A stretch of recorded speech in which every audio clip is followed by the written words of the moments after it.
The Law and the Promise, by Neville Goddard.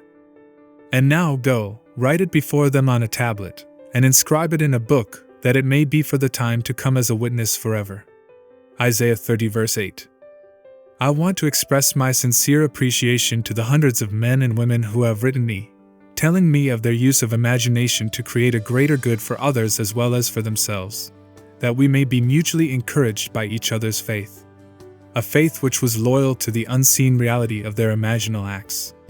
The limitation of space does not allow the publication of all the stories in this one volume. In the difficult task of selecting and organizing this material, Ruth Messenger and Jeline Brainerd have been of invaluable assistance. Chapter 1. The Law. Imagining creates reality. Man is all imagination. God is man and exists in us, and we in him. The eternal body of man is the imagination, that is, God himself. Blake. The purpose of the first portion of this book is to show, through actual true stories, how imagining creates reality. Science progresses by way of hypotheses tentatively tested and afterwards accepted or rejected according to the facts of experience. The claim that imagining creates reality needs no more consideration than is allowed by science. It proves itself in performance. The world in which we live is a world of imagination. In fact, life itself is an activity of imagining, for Blake, wrote Professor Morrison of the University of St. Andrews. The world originates in a divine activity identical with what we know ourselves as the activity of imagination, his task being to open the immortal eyes of man inward into the worlds of thought, into eternity, ever expanding in the bosom of God, the human imagination. Nothing appears or continues in being by a power of its own. Events happen because comparatively stable imaginal activities created them, and they continue in being only as long as they receive such support. The secret of imagining, writes Douglas Fawcett, is the greatest of all problems to the solution of which the mystic aspires. Supreme power, supreme wisdom, supreme delight lie in the far-off solution of this mystery. When man solves the mystery of imagining, he will have discovered the secret of causation, and that is, imagining creates reality. Therefore, the man who is aware of what he is imagining knows what he is creating, realizes more and more that the drama of life is imaginal, not physical. All activity is at bottom imaginal. An awakened imagination works with a purpose.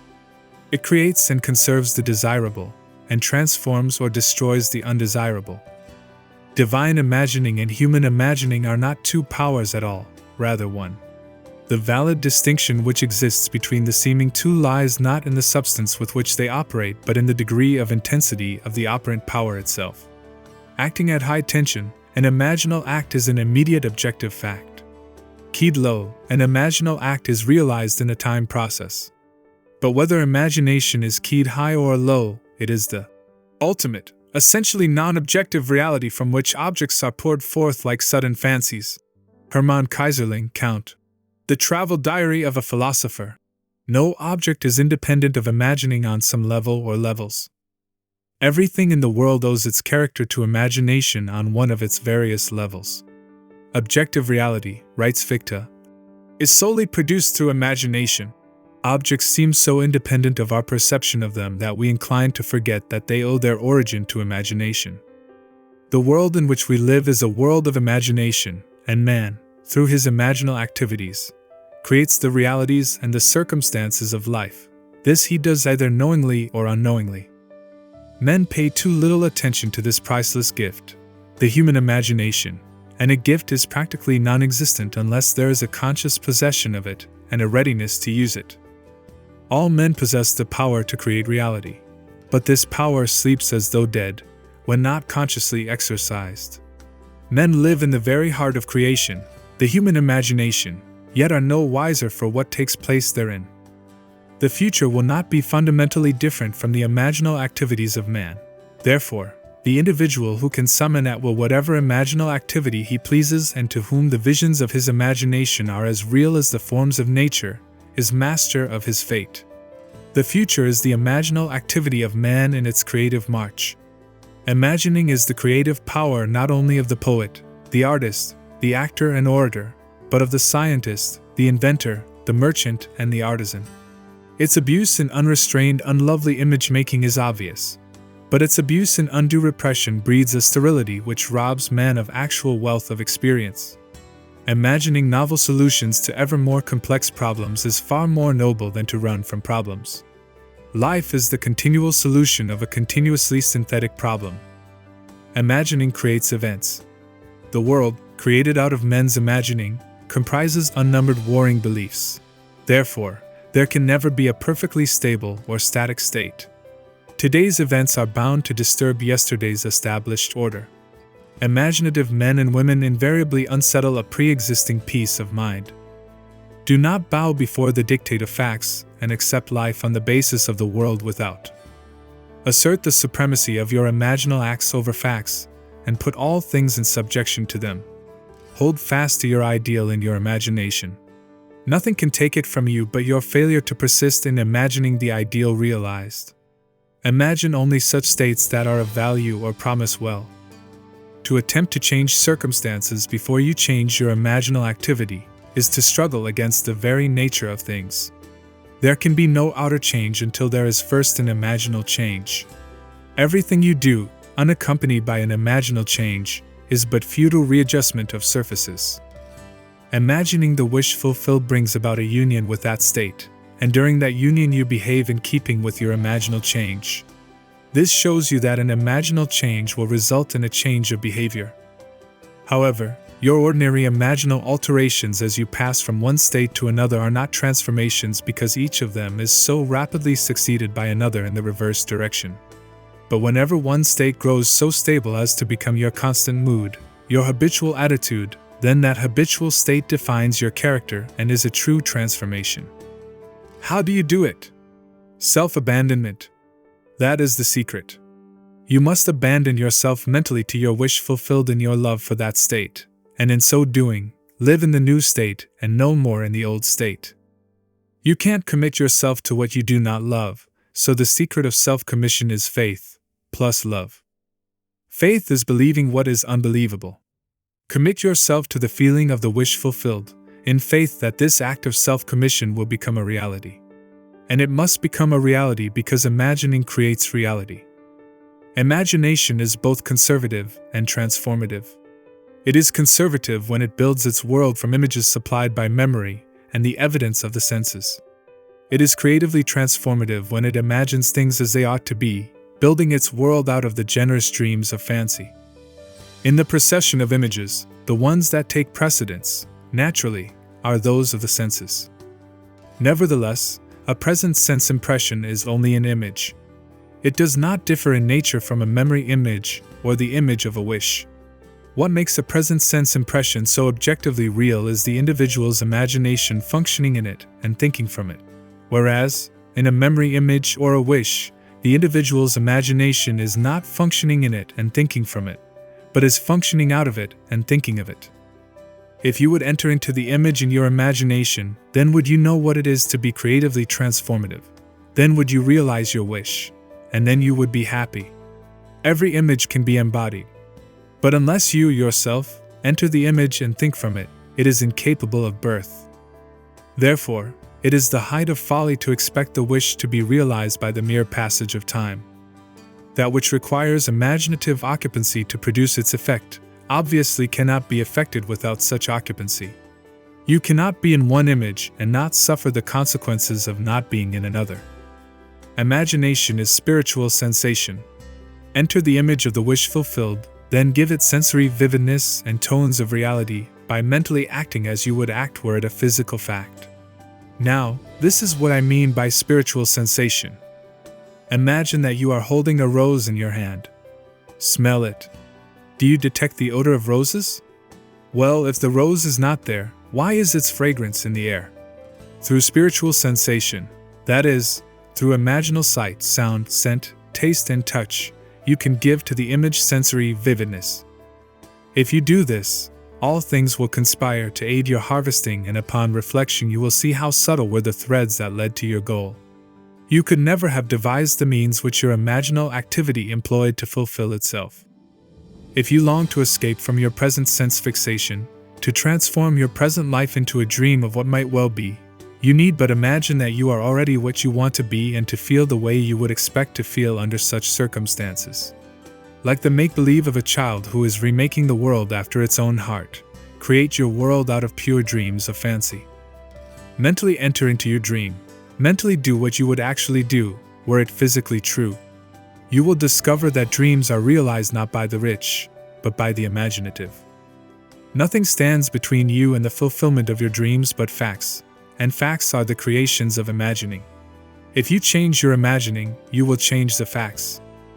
Man and his past are one continuous structure. This structure contains all of the facts which have been conserved and still operate below the threshold of his surface mind. For him it is merely history. For him it seems unalterable, a dead and firmly fixed past. But for itself, it is living. It is part of the living age. He cannot leave behind him the mistakes of the past, for nothing disappears. Everything that has been is still in existence. The past still exists, and it gives, and still gives, its results. Man must go back in memory, seek for and destroy the causes of evil, however far back they lie. This going into the past and replaying a scene of the past in imagination as it ought to have been played the first time, I call revision. And revision results in repeal. Changing your life means changing the past. The causes of any present evil are the unrevised scenes of the past. The past and the present form the whole structure of man. They are carrying all of its contents with it. Any alteration of content will result in an alteration in the present and future. Live nobly, so that mind can store a past well worthy of recall. Should you fail to do so, remember, the first act of correction or cure is always revise.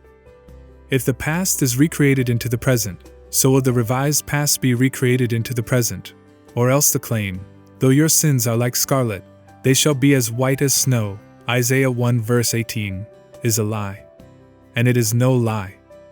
The purpose of the story-to-story commentary that follows is to link up as briefly as possible the distinct but never disconnected themes of the 14 chapters into which I have divided the first part of this book. It will serve, I hope, as a thread of coherent thought that binds the whole into proof of its claim.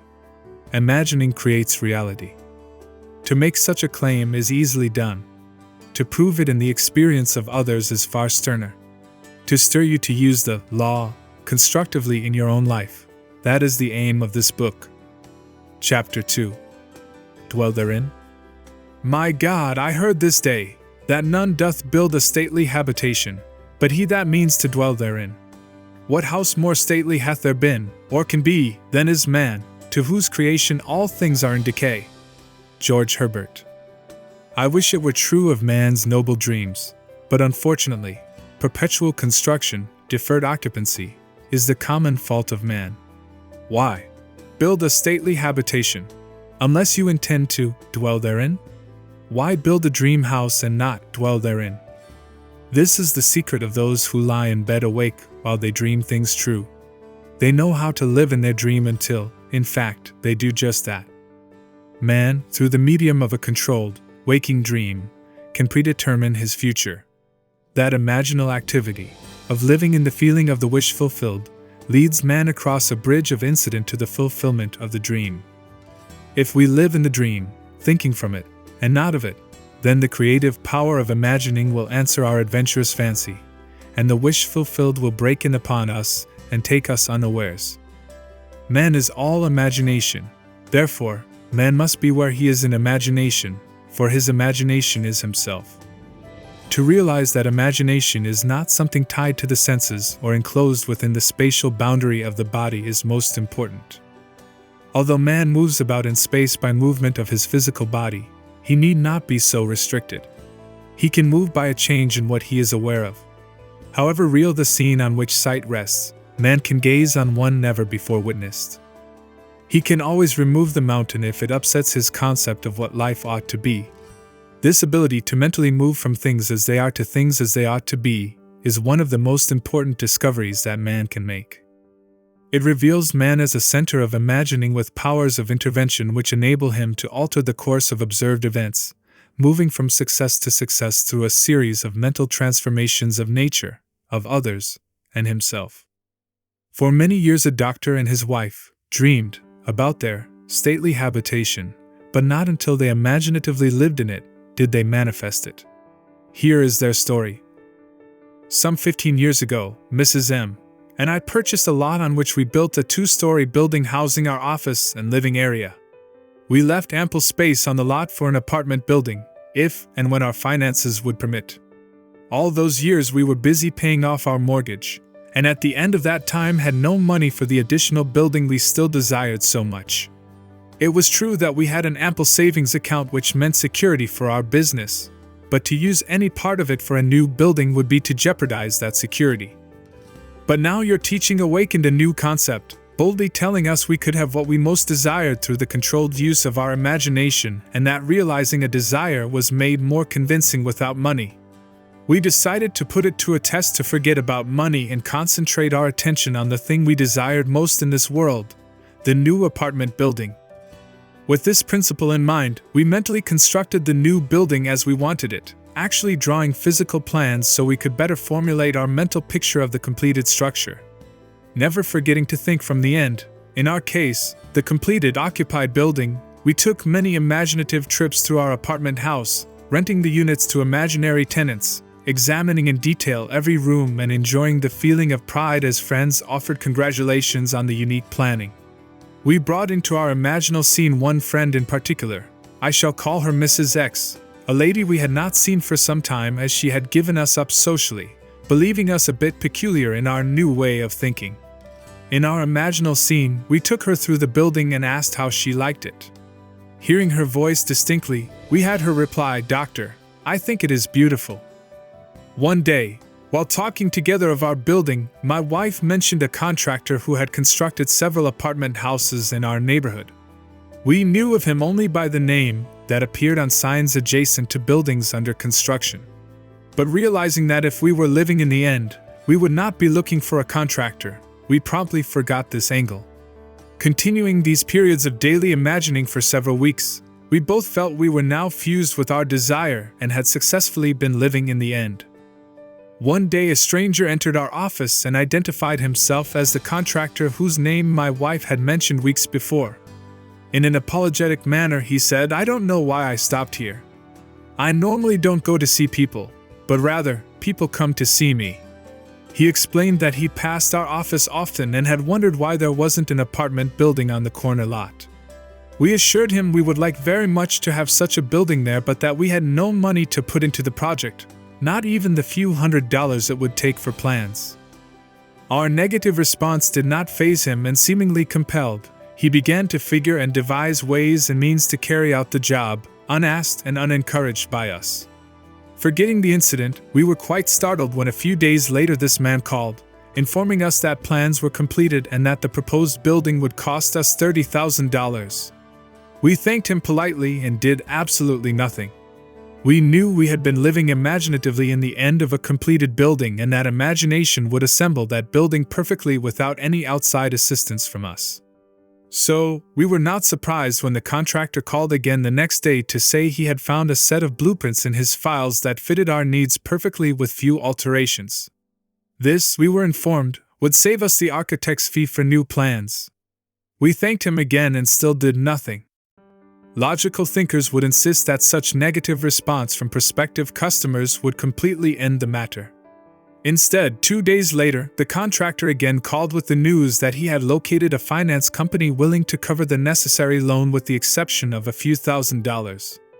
It sounds incredible, but we still did nothing. For, remember, to us this building was completed and rented, and in our imagination we had not put one penny into its construction. The balance of this tale reads like a sequel to Alice in Wonderland, for the contractor came to our office the next day and said, as though presenting us with a gift, "You people are going to have that new building anyway. I've decided to finance the balance of the loan myself. If this is agreeable, I'll have my lawyer draw up the papers, and you can pay me back out of net profits from rentals." This time we did do something. We signed the papers, and construction began immediately. Most of the apartment units were rented before final completion, and all but one occupied the day of completion. We were so thrilled by the seemingly miraculous events of the past few months that for a while we didn't understand this seeming flaw in our imaginal picture. But knowing what we had already accomplished through the power of imagining, we immediately conceived another imaginal scene, and in it, this time, instead of showing the party through the unit and hearing the words "we'll take it," we ourselves in imagination visited tenants who had already moved in that apartment. We allowed them to show us through the rooms and heard their pleased and satisfied comments. 3 days later, that apartment was rented. Our original imaginary drama had objectified itself in every detail save one, and that one became a reality when, 1 month later, our friend, Mrs. X, surprised us with a long overdue visit, expressing her desire to see our new building. Gladly we took her through, and at the end of the tour heard her speak the line we had heard in our imagination so many weeks before, as with emphasis on each word, she said, "Doctor, I think it is beautiful." Our dream of 15 years was realized.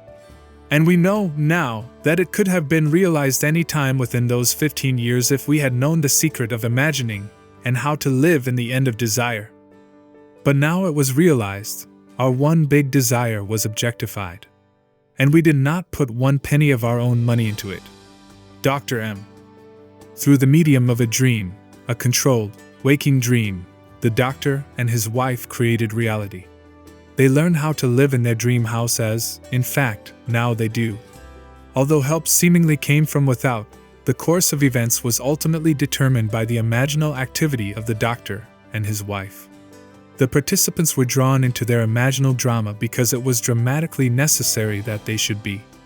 Their imaginal structure demanded it. All things by a law divine in one another's being mingle. Percy Bysshe Shelley. Love's philosophy. The following story illustrates the way in which a lady prepared her stately habitation by imaginatively sleeping in it, or dwelling therein.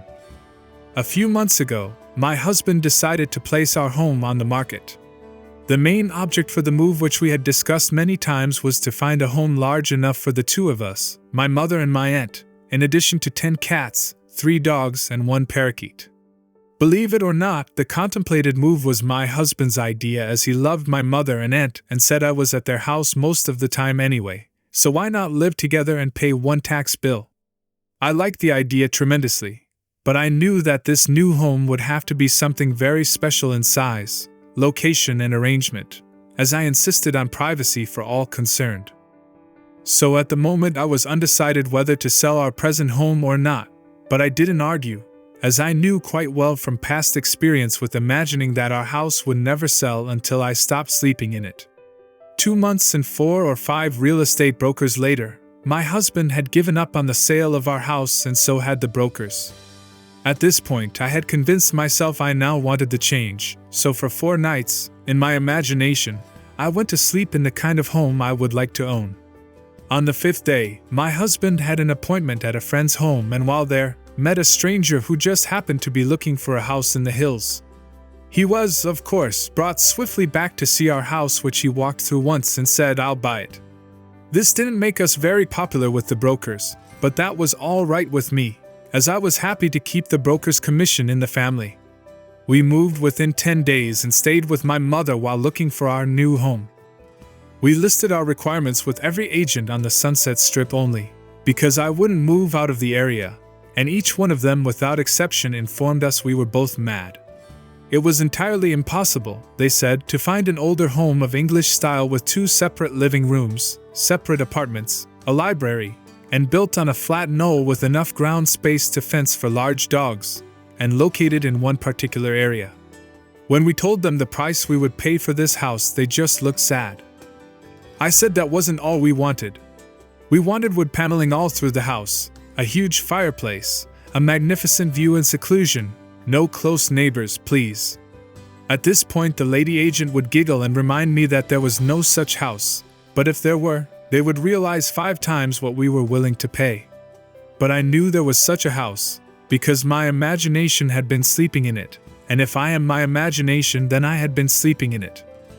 By the 2nd week we had exhausted 5 real estate offices, and the gentleman in the 6th office was looking a little wild when one of his partners, who had not spoken until then, said, "Why don't you show them the place up King's Road?"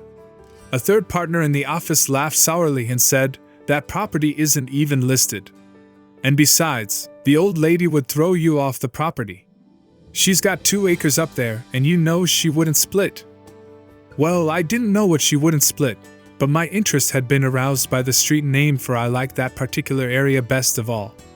So I asked why not just take a look anyway for laughs? As we drove up the street and turned off onto a private road, we approached a large 2-story house built of redwood and brick, English in appearance, surrounded by tall trees and sitting alone and aloof on its own knoll, viewing the city below from all of its many windows. I felt a peculiar excitement as we walked to the front door and were greeted by a lovely woman who graciously asked us in. I do not think I breathed for the next minute or two, for I had walked into the most exquisite room I had ever seen. The solid redwood walls and the brick of a great fireplace rose to a height of 28 feet, terminating in an arched ceiling joined together by huge redwood beams. The room was straight out of Dickens, and I could almost hear Christmas carolers singing on the balcony of the upstairs dining room, which looked out over the living room. A great cathedral window gave a view of sky, mountains and city far below, and the beautiful old redwood walls glowed in the sunlight. We were shown through a spacious apartment on the lower floor with connecting library, separate entrance and separate patio. 2 staircases led upward to a long hall opening into 2 separated bedrooms and baths, and at the end of the hall was, yes, a second living room, opening out onto a second patio screened by trees and redwood fencing. Built on 2 acres of beautifully landscaped grounds, I began to understand what the agent had meant by saying she wouldn't split, for on 1 acre stood a large swimming pool and pool house completely separated from the main house but undoubtedly belonging to it. It did, indeed, seem to be an impossible situation, as we did not want 2 acres of highly taxable property plus a swimming pool a block away from the house. Before we left, I walked through that magnificent living room, once more going up the stairs to the dining room balcony. I turned, and looking down saw my husband standing by the fireplace, pipe in hand, with an expression of perfect satisfaction on his face. I placed my hands on the balcony railing and watched him for a moment. When we were back in the real estate office, the 3 agents were ready to close for the day, but my husband detained them, saying, "Let's make her an offer anyway. Maybe she will split the property. What can we lose?" One agent left the office without a word. Another said, "The idea is ridiculous." The agent we had originally talked to said, "Forget it. It's a pipe dream." My husband is not easily annoyed, but when he is, there is no more stubborn creature on earth. He was now annoyed. He sat down, slammed his hand on a desk and roared, "It's your business to submit offers, isn't it?" They agreed that this was so and finally promised to submit our offer on the property. We left, and that night, in my imagination, I stood on that dining room balcony and looked down at my husband standing by the fireplace. He looked up at me and said, "Well, honey, how do you like our new home?" I said, "I love it." I continued to see that beautiful room and my husband in it, and felt the balcony railing gripped in my hands until I fell asleep. The next day, as we were having dinner in my mother's house, the telephone rang and the agent, in an unbelieving voice, informed me that we had just purchased a house. The owner had split the property right down the middle, giving us the house and the acre it stood on for the price we offered. J.R.B. Dreamers often lie in bed awake, while they do dream things true. Approximate William Shakespeare, Romeo and Juliet. One must adopt either the way of imagination or the way of sense. No compromise or neutrality is possible. He who is not for me is against me. Matthew 12 verse 30, Luke 11 verse 23. When man finally identifies himself with his imagination rather than his senses, he has at long last discovered the core of reality. I have often been warned by self-styled realists that man will never realize his dream by simply imagining that it is already here. Yet man can realize his dream by simply imagining that it is already here. That is exactly what this collection of stories proves. If only men were prepared to live imaginatively in the feeling of the wish fulfilled, advancing confidently in their controlled waking dream, then the power of imagining would answer their adventurous fancy, and the wish fulfilled would break in upon them and take them unawares. Nothing is more continuously wonderful than the things that happen every day to the man with imagination sufficiently awake to realize their wonder. Observe your imaginal activities. Imagine better than the best you know, and create a better world for yourself and others. Live as though the wish had come, even though it is yet to come, and you will shorten the period of waiting. The world is imaginal, not mechanistic. Imaginal acts, not blind fate, determine the course of history. Chapter 3. Turn the wheel backward. Oh, let your strong imagination turn the great wheel backward, until Troy unburn. Sir John Collins Squire The Birds. All life is, throughout the ages, nothing but the continuing solution of a continuous synthetic problem. H. G. Wells. The perfectly stable or static state is always unattainable. The end attained objectively always realizes more than the end the individual originally had in view.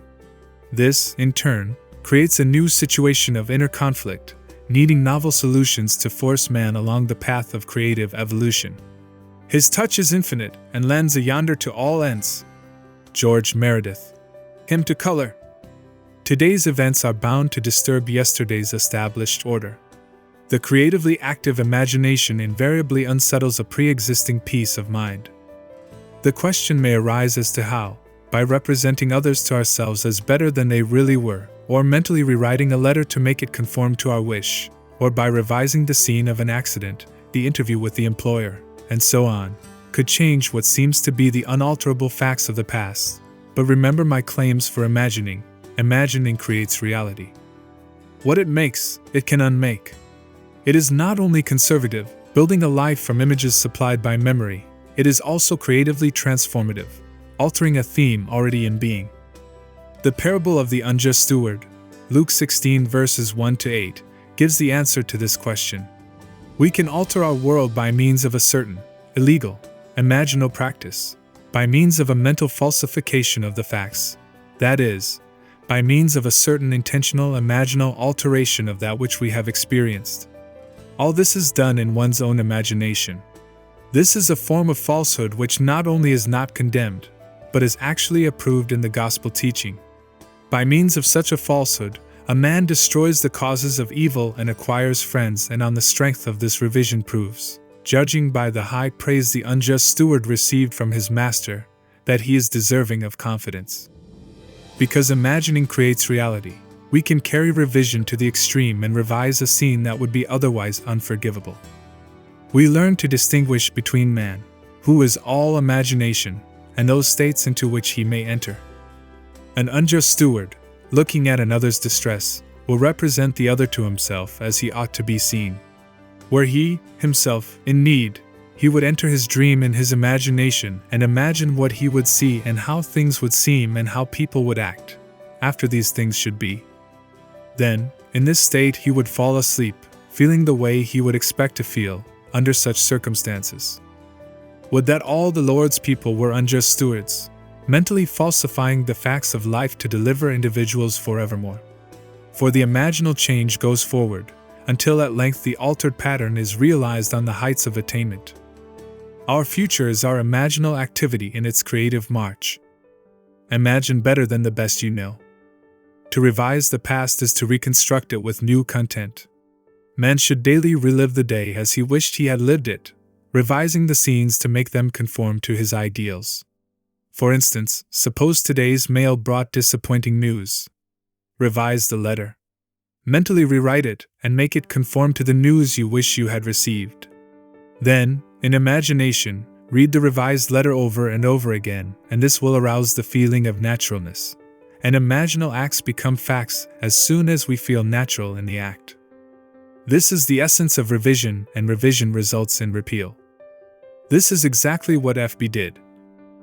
Late in July, I wrote to a real estate agent of my desire to sell a piece of land which had been a financial burden to me. His negative reply listed all the reasons why sales were at a standstill in that area, and he forecast a bleak period of waiting until after the first of the year. I received his letter on a Tuesday, and in my imagination, I rewrote it with words indicating that the agent was eager to take my listing. I read this revised letter over and over, and I extended my imaginal drama using your theme of the four mighty ones of our imagination, from your book Seed Time and Harvest, the producer, the author, the director, and the actor. In my imaginal scene as producer, I suggested the theme, the lot is sold for a profit. As the author, I wrote this simple scene which, to me, implied fulfillment. Standing in the real estate office, I extended my hand to the agent and said, "Thank you, sir," and he replied, "It was a pleasure doing business with you." As director, I rehearsed myself as actor until that scene was vividly real and I felt the relief which would be mine if the burden were really lifted. 3 days later, the agent I had originally written phoned me saying he had a deposit for my lot at the price I had specified. I signed the papers in his office the next day, extended my hand and said, "Thank you, sir." The agent replied, "It was a pleasure doing business with you." 5 days after I had constructed and enacted an imaginal scene, it became a physical reality and was played word for word just as I had heard it in my imagination.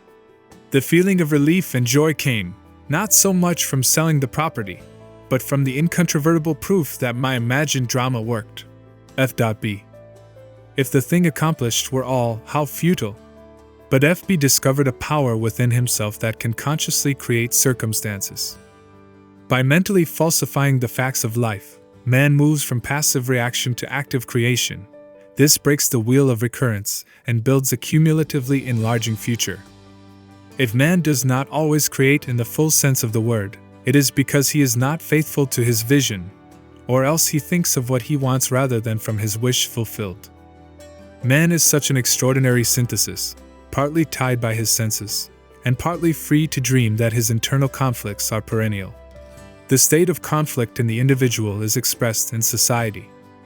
Life is a romantic adventure. To live creatively, imagining novel solutions to ever more complex problems is far nobler than to restrain or kill out desire. All that is desired can be imagined into existence. Wouldst thou be in a dream, and yet not sleep? John Bunyan. The Pilgrim's Progress. Try to revise your day every night before falling asleep. Try to visualize clearly and enter into the revised scene which would be the imaginal solution of your problem.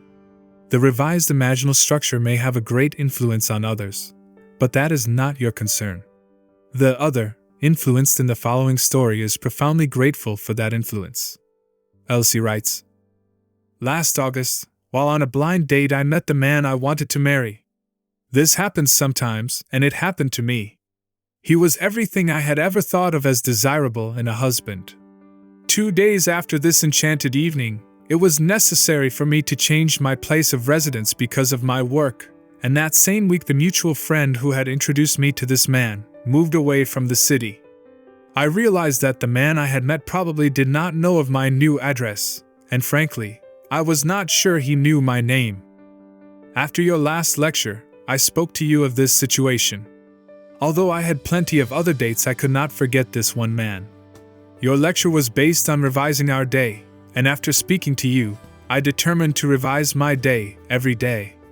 Before going to sleep that night, I felt I was in a different bed, in my own home, as a married woman, and not as a single working girl, sharing an apartment with 3 other girls. I twisted an imaginary wedding band on my imaginary left hand, saying over and over to myself, 'This is wonderful. I really am Mrs. J.E., and I fell asleep in what was, a moment before, a waking dream.' I repeated this imaginary scene for 1 month, night after night. The first week in October he found me. On our second date, I knew my dreams were rightly placed. Your teaching tells us to live in the end of our desire until that desire becomes fact, so although I did not know how he felt toward me, I continued, night after night, living in the feeling of my dream realized. The results? In November he proposed. In January we announced our engagement, and the following May we were married. The loveliest part of it all, however, is that I am happier than I ever dreamed possible, and I know in my heart he is too, Mrs. J. By using her imagination radically instead of conservatively, by building her world out of pure dreams of fancy, rather than using images supplied by memory, she brought about the fulfillment of her dream. Common sense would have used images supplied by her memory, and thereby perpetuated the fact of lack in her life. Imagination created what she desired out of a dream of fancy. Everyone must live wholly on the level of imagination, and it must be consciously and deliberately undertaken. Lovers and madmen have such seething brains, such shaping fantasies, that apprehend more than cool reason over comprehends. William Shakespeare. A Midsummer Night's Dream. If our time of revision be well spent, we need not worry about results. Our fondest hopes will be realized. Art thou real, earth? Am I? In whose dream do we exist? Approximate Frank Kendon. The timepiece. There is no inevitable permanence in anything. Both past and present continue to exist only because they are sustained by imagining, on some level or other, and a radical transformation of life is always possible by man revising the undesirable part of it. In his letter, Mr. R.S. questions this subject of influence. During your current series of lectures, trouble developed with collections on one of my trust deeds. The security, a house and lot, was neglected and run down. The owners were apparently spending their money in bars while their 2 little girls, aged 9 and 11, were noticeably uncared for. However, forgetting appearances, I began to revise the situation. In my imagination, I drove my wife past the property and said to her, "Isn't the yard beautiful? It's so neat and well cared for. Those people really show their love for their home. This is one trust deed we will never have to worry about." I would see the house and lot as I wanted to see it, a place so lovely it gave me a warm glow of pleasure. Every time the thought of this property came to me, I repeated my imaginal scene. After I had been practicing this revision for some time, the woman who lived in the house had an automobile accident. While she was in the hospital, her husband disappeared. The children were cared for by neighbors, and I was tempted to visit the mother in the hospital to reassure her of assistance, if necessary. But how could I, when my imaginary scene implied that she and her family were happy, successful, and obviously contented? So I did nothing but my daily revision. A short while after leaving the hospital, the woman and her 2 daughters disappeared also. Payments were sent in on the property, and a few months later she reappeared with a wedding certificate and a new husband. At this writing, all payments are right up to date. The 2 little girls are obviously happy and well cared for, and a room has been added to the property by the owners, giving our trust deed additional security. It was mighty nice to solve my problem without threats, unkind words, eviction, or worry about the little girls. But was there something in my imagining that sent that woman to the hospital? R.S. Any imaginal activity acquiring intensity through our concentrated attention to clarity of the end desired tends to overflow into regions beyond where we are. But we must leave it to take care of such imaginal activity itself. It is marvelously resourceful in adapting and adjusting means to realize itself. Once we think in terms of influence rather than of clarity of the end desired, the effort of imagination becomes an effort of will, and the great art of imagining is perverted into tyranny. The buried past usually lies deeper than our surface mind can plumb. But fortunately for this lady, she remembered and proved that the made past can also be unmade through revision. For 39 years I had suffered from a weak back. The pain would increase and decrease but would never leave completely. The condition had progressed to the point where I used medical treatment almost constantly. The doctor would put the hip right for the moment, but the pain simply would not go away. One night I heard you speak of revision and wondered to myself if a condition of almost 40 years could be revised. I had remembered that at the age of 3 or 4 years I had fallen backward from a very high swing and had been quite ill at that time because of a serious hip injury. From that time on I had never been completely free from pain and had paid many a dollar to alleviate the condition, to no avail. This year, during the month of August, the pain had become more intense, and one night I decided to test myself and attempt to revise that ancient accident which had been the cause of so much distress and pain and costly medical fees most of my adult life. Many nights passed before I could feel myself back to the age of childhood play. But I succeeded. One night I actually felt myself on that swing, feeling the rush of wind as the swing rose higher and higher. As the swing slowed down, I jumped forward, landing solidly and easily on my feet. In the imaginal action, I ran to my mother and insisted that she come watch what I could do. I did it again, jumping down from the swing and landing safely on my 2 feet. I repeated this imaginal act over and over until I fell asleep in the doing of it. Within 2 days, the pain in my back and hip began to recede, and within 2 months, pain no longer existed for me. A condition that had plagued me for more than 39 years, that had cost a small fortune in attempted cure, was no more. L.H. It is to the pruning shears of revision that we owe our prime fruit. Man and his past are one continuous structure. This structure contains all of the past which has been conserved and still operates below the threshold of his senses to influence the present and the future of his life. The whole is carrying all of its contents with it. Any alteration of content will result in an alteration in the present and the future. The first act of correction or cure is always revise. If the past can be recreated into the present, so can the revised past. And thus the revised past appears within the very heart of her present life. Not fate, but a revised past brought her good fortune. Make results and accomplishment the crucial test of true imagination, and your confidence in the power of imagination to create reality will grow gradually from your experiments with revision confronted by experience. Only by this process of experiment can you realize the potential power of your awakened and controlled imagination. "How much do you owe my master?" he said. 100 measures of oil. And he said to him, "Take your bill, and sit down quickly and write 50. Luke 16 verses 5 and 6. This parable of the unjust steward urges us to mentally falsify the facts of life, to alter a theme already in being. By means of such imaginative falsehoods, a man acquires friends. Luke 16 verse 9. As each day falls, mentally revise the facts of life and make them conform to events well worthy of recall.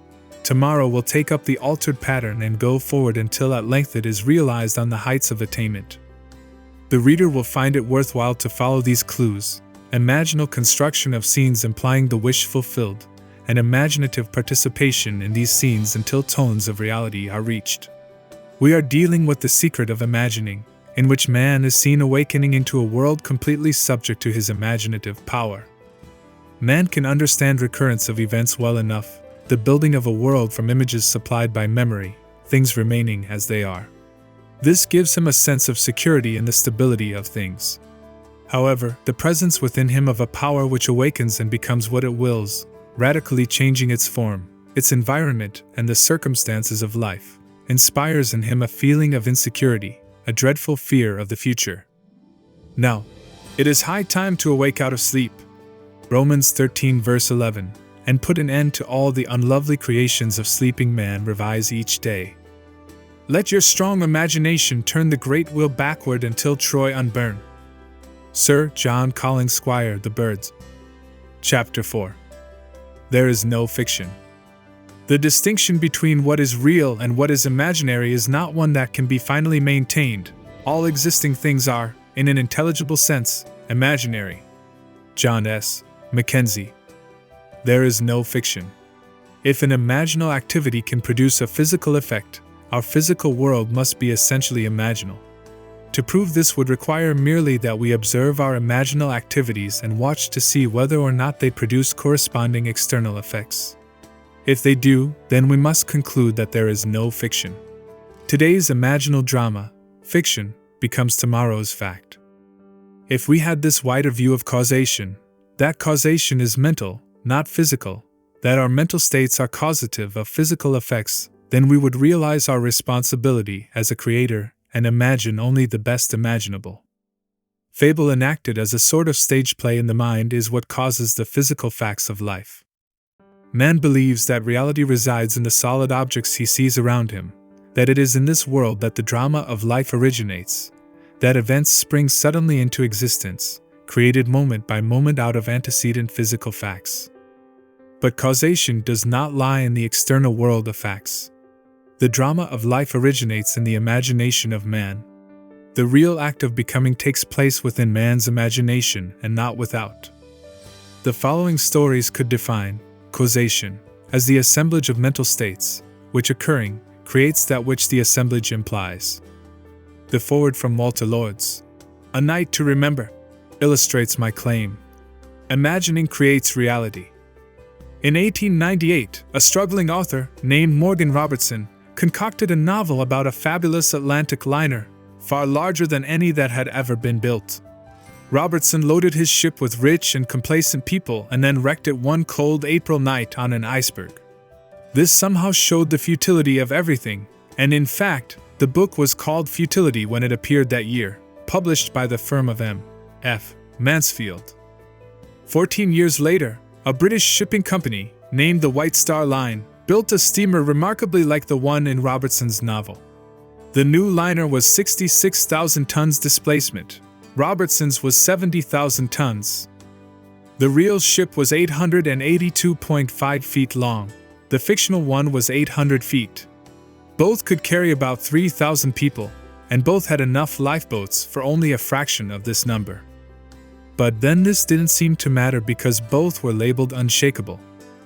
On April 19, 1912, the real ship left Southampton on her maiden voyage to New York. Her cargo included a priceless copy of the Rubaiyat of Omar Khayyam and a list of passengers collectively worth $250 million. On her way over, she, too, struck an iceberg and went down on a cold April night. Robertson called his ship the Titan. The White Star Line called its ship the Titanic. Had Morgan Robertson known that imagining creates reality, that today's fiction is tomorrow's fact, would he have written the novel Futility? In the moment of the tragic catastrophe, writes Schopenhauer, the conviction becomes more distinct to us than ever that life is a bad dream from which we have to awake. And the bad dream is caused by the imaginal activity of sleeping humanity. Imaginal activities may be remote from their manifestation, and unobserved events are only appearance. Causation as seen in this tragedy is elsewhere in space-time. Far off from the scene of action, invisible to all, was Robertson's imaginal activity, like a scientist in a control room directing his guided missile through space-time. Who paints a picture, writes a play or book which others read while he's asleep in bed on the other side of the world. When they o'erlook his page, the sleeper might as well be dead. What knows he of his distant unfelt life?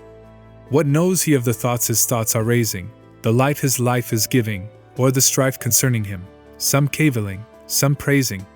Yet which is most alive, he who's asleep, or his quick spirit in some other place, or score of other places, that doth keep attention fixed and sleep from others' chase? Which is the he that sleeps, or he that his own, he can neither feel nor see? Samuel Butler. Imaginative writers communicate not their vision of the world but their attitudes which result in their vision. Just a short while before Catherine Mansfield died, she said to her friend Orridge, "There are in life as many aspects as attitudes toward it, and aspects change with attitudes. Could we change our attitude, we should not only see life differently, but life itself would come to be different. Life would undergo a change of appearance because we ourselves had undergone a change in attitude. Perception of a new pattern is what I call a creative attitude towards life." Prophets, wrote Blake, in the modern sense of the word, have never existed. Jonah was no prophet in the modern sense, for his prophecy of Nineveh failed. Every honest man is a prophet. He utters his opinion both of private and public matters. Thus, if you go on so, the result is so. He never says, "Such a thing shall happen, let you do what you will." A prophet is a seer, not an arbitrary dictator. The function of the prophet is not to tell us what is inevitable, but to tell us what can be built up out of persistent imaginal activities.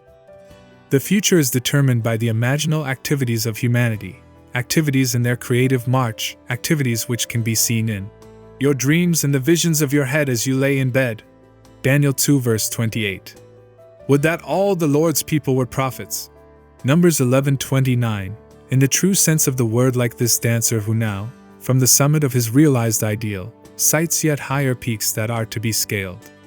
After you have read this story, you will understand why he is so confident that he can predetermine any materialistic future he desires, and why he is equally sure that others give reality to what were otherwise a mere figment of his imagination, that there exists, and can exist, nothing outside imagining on some level or other. Nothing continues in being save what imagining supports. The mind can make substance, and people planets of its own with beings brighter than have been, and give a breath to forms which can outlive all flesh. Lord G. Byron. As my story begins at the age of 19, I was a mildly successful dancing teacher and continued in this static state for almost 5 years. At the end of this time, I met a young lady who talked me into attending your lectures. My thought, upon hearing you say imagining creates reality, was that the entire idea was ridiculous. However, I decided to accept your challenge and disprove your thesis. I bought your book Out of This World and read it many times. Still unconvinced, I set myself a rather ambitious goal. My present position was as an instructor with the Arthur Murray Dance Studio, and my goal was to own a franchise and be boss of an Arthur Murray studio myself. This seemed the most unlikely thing in the world, as franchises were extremely difficult to secure. But on top of this fact, I was completely without the necessary funds to begin such an operation. Nevertheless, I assumed the feeling of my wish fulfilled as night after night, in my imagination, I went to sleep managing my own studio. 3 weeks later, a friend called me from Reno, Nevada. He had the Murray studio there and said it was too much for him to cope with alone. He offered me a partnership and I was delighted. So delighted, in fact, that I hastened to Reno on borrowed money and promptly forgot all about you and your story of imagination. My partner and I worked hard and were very successful, but after a year I was still not satisfied. I wanted more. I began thinking of ways and means to get another studio. All my efforts failed. One night as I retired, I was restless and decided to read. As I looked through my collection of books, I noticed your slender volume, Out of This World. I thought of this silly nonsense I had gone through 1 year ago before getting my own studio. Getting my own studio! The words in my mind electrified me.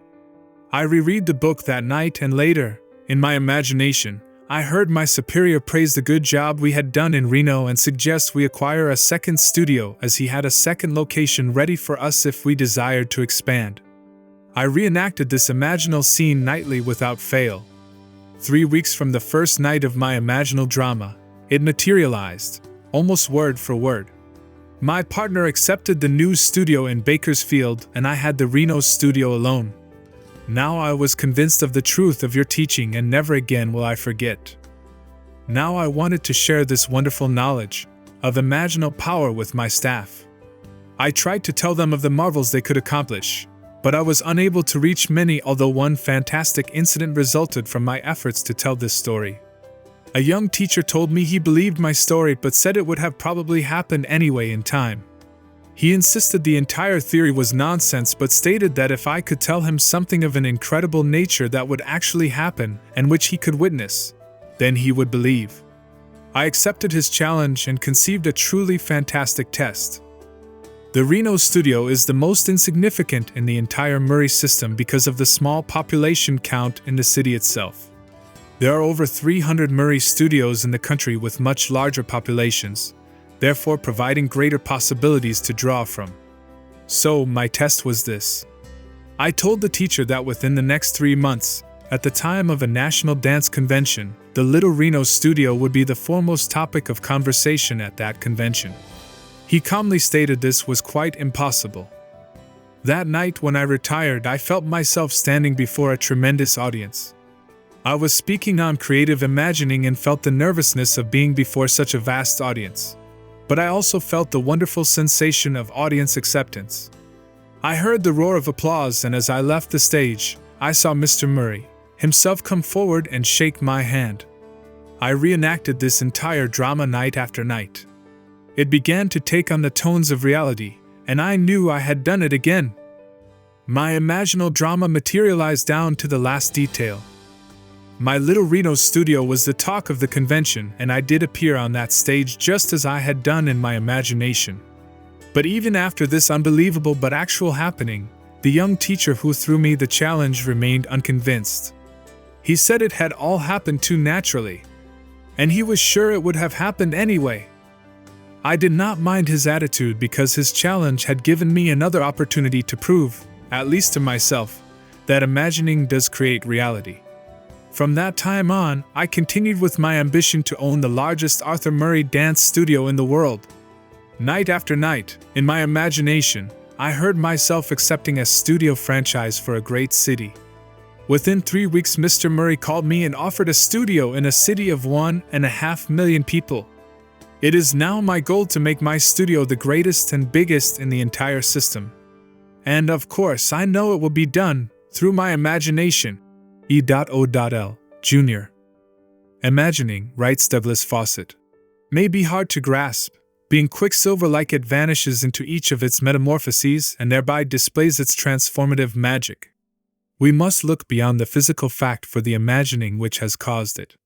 For 1 year E.O.L. Jr. lost himself in his metamorphosis, but fortunately he remembered the silly nonsense he had gone through before getting his own studio, and reread the book. Imaginal acts on the human level need a certain interval of time to develop, but imaginal acts, whether committed to print or locked in the bosom of a hermit, will realize themselves in time. Test yourself, if only out of curiosity. You will discover that profit is your own imagining, and you will know there is no fiction. We should never be certain that it was not some woman treading in the winepress who began that subtle change in men's mind, or that the passion, because of which so many countries were given to the sword, did not begin in the mind of some shepherd boy, lighting up his eyes for a moment before it ran upon its way. William Butler Yeats. There is no fiction. Imagining fulfills itself in what our lives become. And now I have told you before it takes place, so that when it does take place, you may believe. John 14 verse 29. The Greeks were right. The gods have come down to us in the likeness of men. Acts 14 verse 11. But they have fallen asleep and do not realize the might they wield by their imaginal activities. Real are the dreams of gods, and smoothly pass their pleasure in a long immortal dream. John Keats. E.B., an author, is fully aware that today's fiction can become tomorrow's fact. In this letter, she writes, "One spring, I completed a novelette, sold it, and forgot it. Not until many long months later did I sit down and nervously compare some facts in my fiction with some facts in my life. Please read a brief outline of my created story.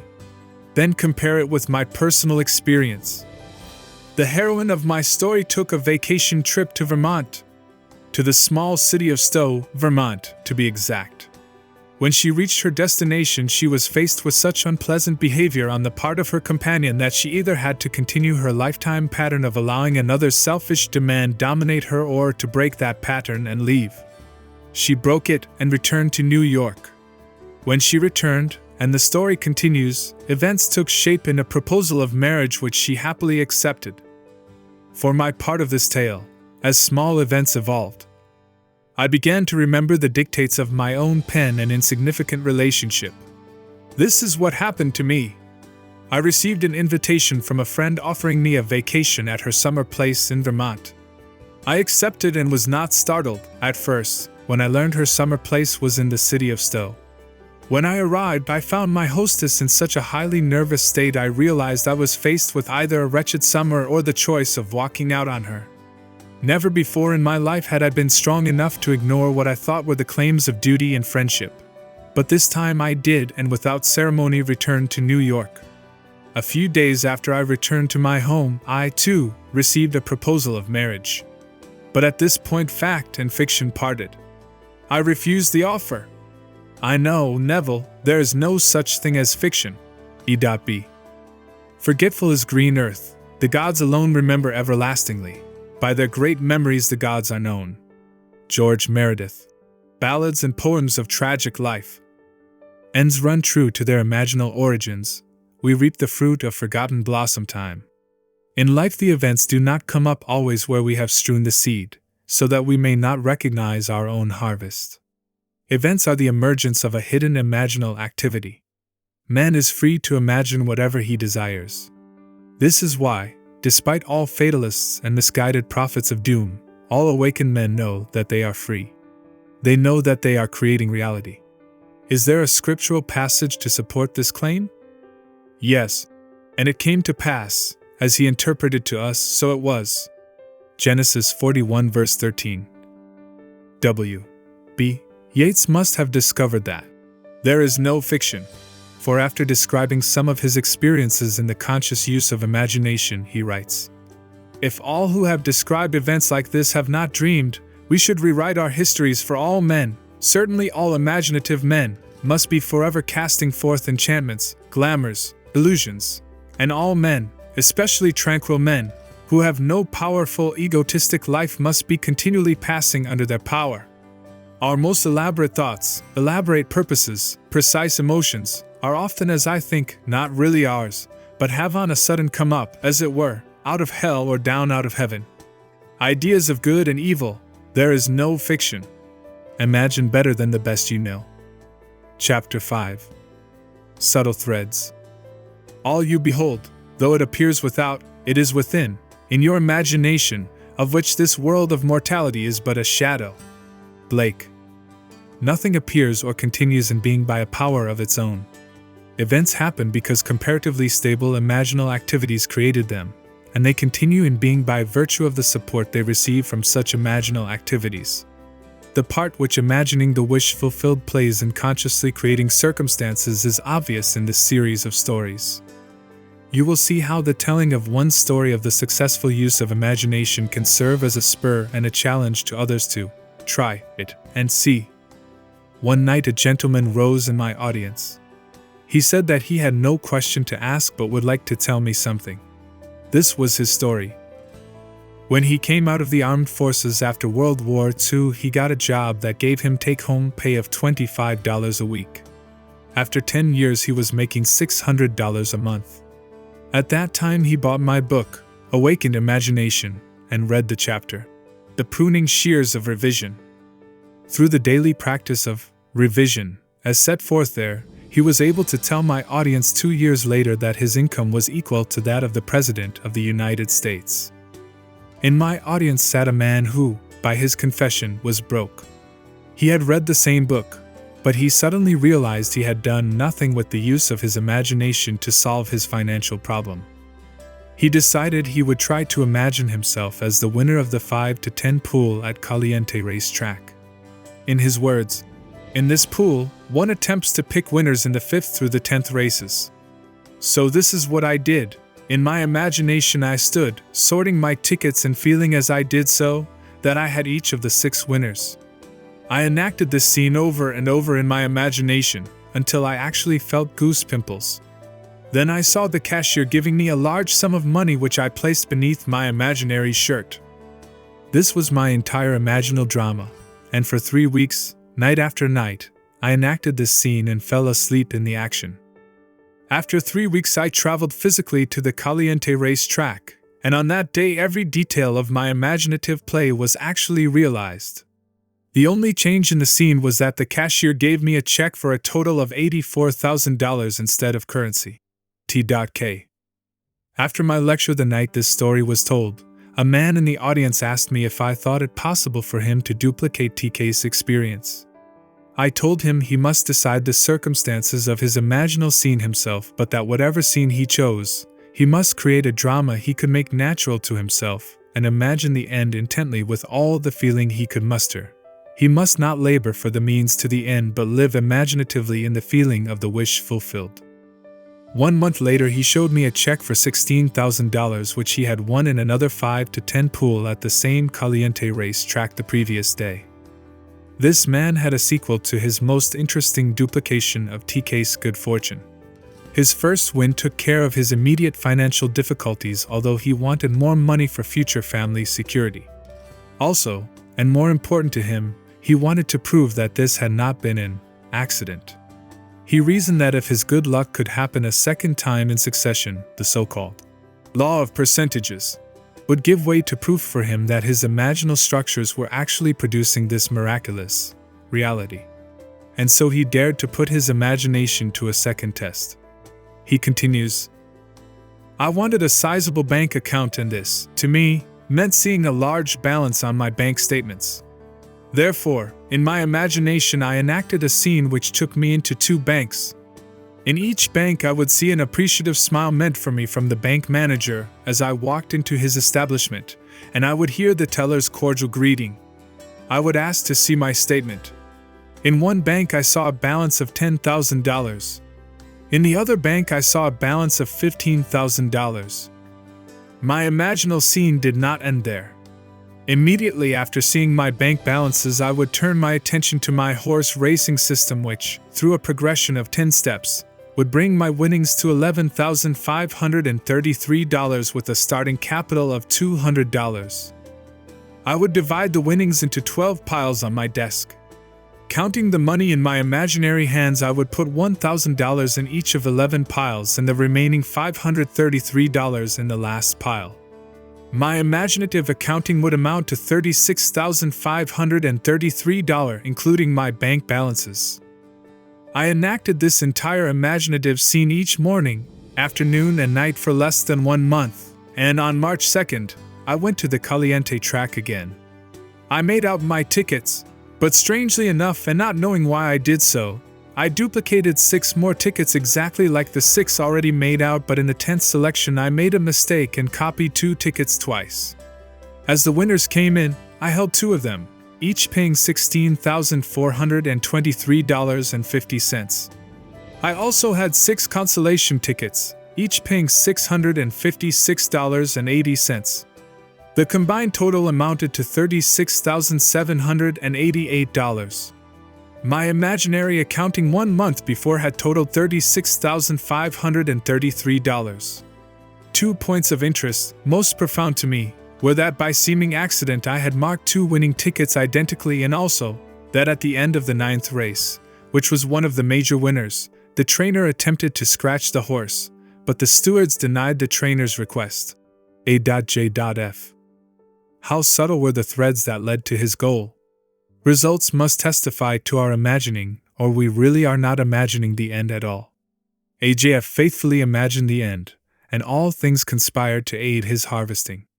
His mistake in copying a winning ticket twice, and the steward's refusal to allow the trainer's request were events created by the imaginal drama to move the plan of things forward to its goal. Chance, wrote Belfort Bax, may be defined as that element in the reality change, that is, in the flowing synthesis of events, which is irreducible to law or the causal category.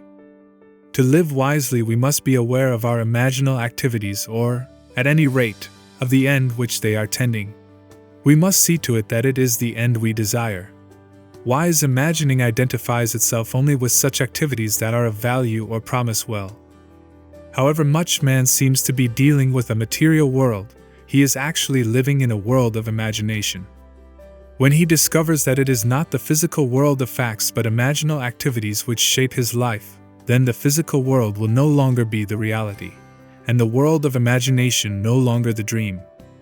Does the road wind uphill all the way? Yes, to the very end. Will the day's journey take the whole long day? From morn to night, my friend. Christina Georgina Rossetti, Uphill. Chapter 6. Visionary Fancy. The nature of visionary fancy, or imagination, is very little known, and the external nature and permanence of its ever-existent images is considered as less permanent than the things of vegetative and generative nature. Yet the oak dies as well as the lettuce, but its eternal image and individuality never dies, but renews by its seed. Just so the imaginative image returns by the seed of contemplative thought. Blake. The images of our imagination are the realities of which any physical manifestation is only the shadow. If we are faithful to vision, the image will create for itself the only physical manifestation of itself it has a right to make. We speak of the reality of a thing when we mean its material substance. That is exactly what an imaginist means by its unreality, or shadow. Imagining is spiritual sensation. Enter into the feeling of your wish fulfilled. Through spiritual sensation, through your use of imaginal sight, sound, scent, taste, and touch, you will give to your image the sensory vividness necessary to produce that image in your outer or shadow world. Here is the story of one who was faithful to his vision. F.B., being a true imaginist, remembered what he had heard in his imagination. Thus he writes, "A friend who knows my passionate fondness for opera tried to get Kirsten Flagstad's complete recording of Tristan and is sold for me at Christmas. In over a dozen record stores he was told the same thing, RCA Victor is not reissuing this recording, and there have been no copies available since June. On December 27th, I determined to prove your principle again by getting the album I desired so intensely. Lying down in my living room, I mentally walked into a record shop I patronize and asked the one salesman whose face and voice I could recall, "Do you have Flagstad's Complete is Sold?" He replied, "Yes, I have." That ended the scene, and I repeated it until it was real to me. Late that afternoon, I went to that record shop to physically enact the scene. Not one detail supplied by the senses had encouraged me to believe I could walk out of that shop with those records. I had been told last September by the same salesman in the same shop the same story my friend had received there before Christmas. Approaching the salesman I had seen in imagination that morning, I said, "Do you have Flagstad's Complete is Sold?" He replied, "No, we haven't." Without saying anything audible to him, I said inwardly, "That's not what I heard you say." As I turned to leave the shop, I noticed on a top shelf what I thought to be an advertisement of this set of records and remarked to the salesman, "If you don't have the merchandise, you shouldn't advertise it." "That's right," he replied, and as he reached up to take it down, discovered it to be a complete album, with all 5 records. The scene wasn't played exactly as I had constructed it, but the result confirmed what my imagined scene implied. How can I thank you? F.B.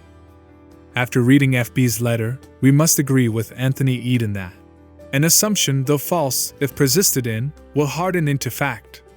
FB's fancy, fusing with the sense field of the record shop, enriched aspects of it and made them his, what he perceived. Our future is our imagining in its creative march. FB used his imagination for a conscious purpose, representing life as he desired it to be and thereby affecting life instead of merely reflecting it. So sure was he that his imaginal drama was the reality, and the physical act but a shadow, that when the salesman said, "No, we haven't," FB mentally said, "That's not what I heard you say." He not only remembered what he had heard, but he was still remembering it. Imagining the wish fulfilled is the seeking that finds, the asking that receives, the knocking to which is opened. He saw and heard what he desired to see and hear, and would not take "No, we haven't" for an answer. The imaginist dreams while awake. He is not the servant of his vision, but the master of the direction of his attention. Imaginative constancy controls perception of events in space-time. Unfortunately, most men are ever-changing, like a joyless eye that finds no object worth its constancy. Percy Bysshe Shelley. To the moon. Mrs. Gr. too, had imaginatively heard what she wanted to physically hear and knew the outer world must confirm it. This is her story. Some time ago we advertised our home for sale, which was necessary for us to buy a larger property on which we had placed a deposit.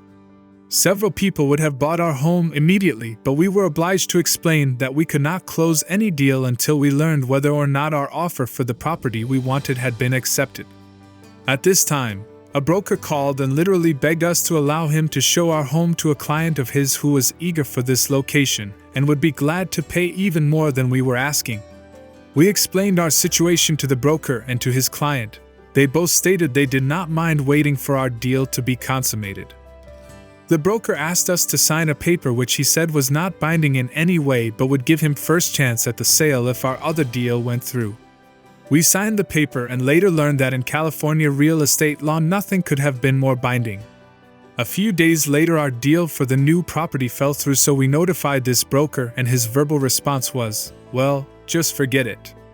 2 weeks later he filed suit against us for $1,500 commission. Trial date was set and we asked for a jury trial. Our attorney assured us he would do all he could, but that the law on this particular point was so stringent that he could not see any possibility of our winning the case. When time for the trial arrived, my husband was in the hospital and could not appear with me in our defense. I had no witnesses, but the broker brought 3 attorneys and a number of witnesses into court against us. Our attorney now told me we had not the slightest chance to win. I turned to my imagination, and this is what I did. Completely disregarding all that had been said by attorneys, witnesses, and the judge who seemed to favor the plaintiff, I thought only of the words I wanted to hear. In my imagination, I listened intently and heard the foreman of the jury say, "We find the defendant not guilty." I listened until I knew it was true. I closed my mind's ear to everything said in that courtroom and heard only those words, "We find the defendant not guilty."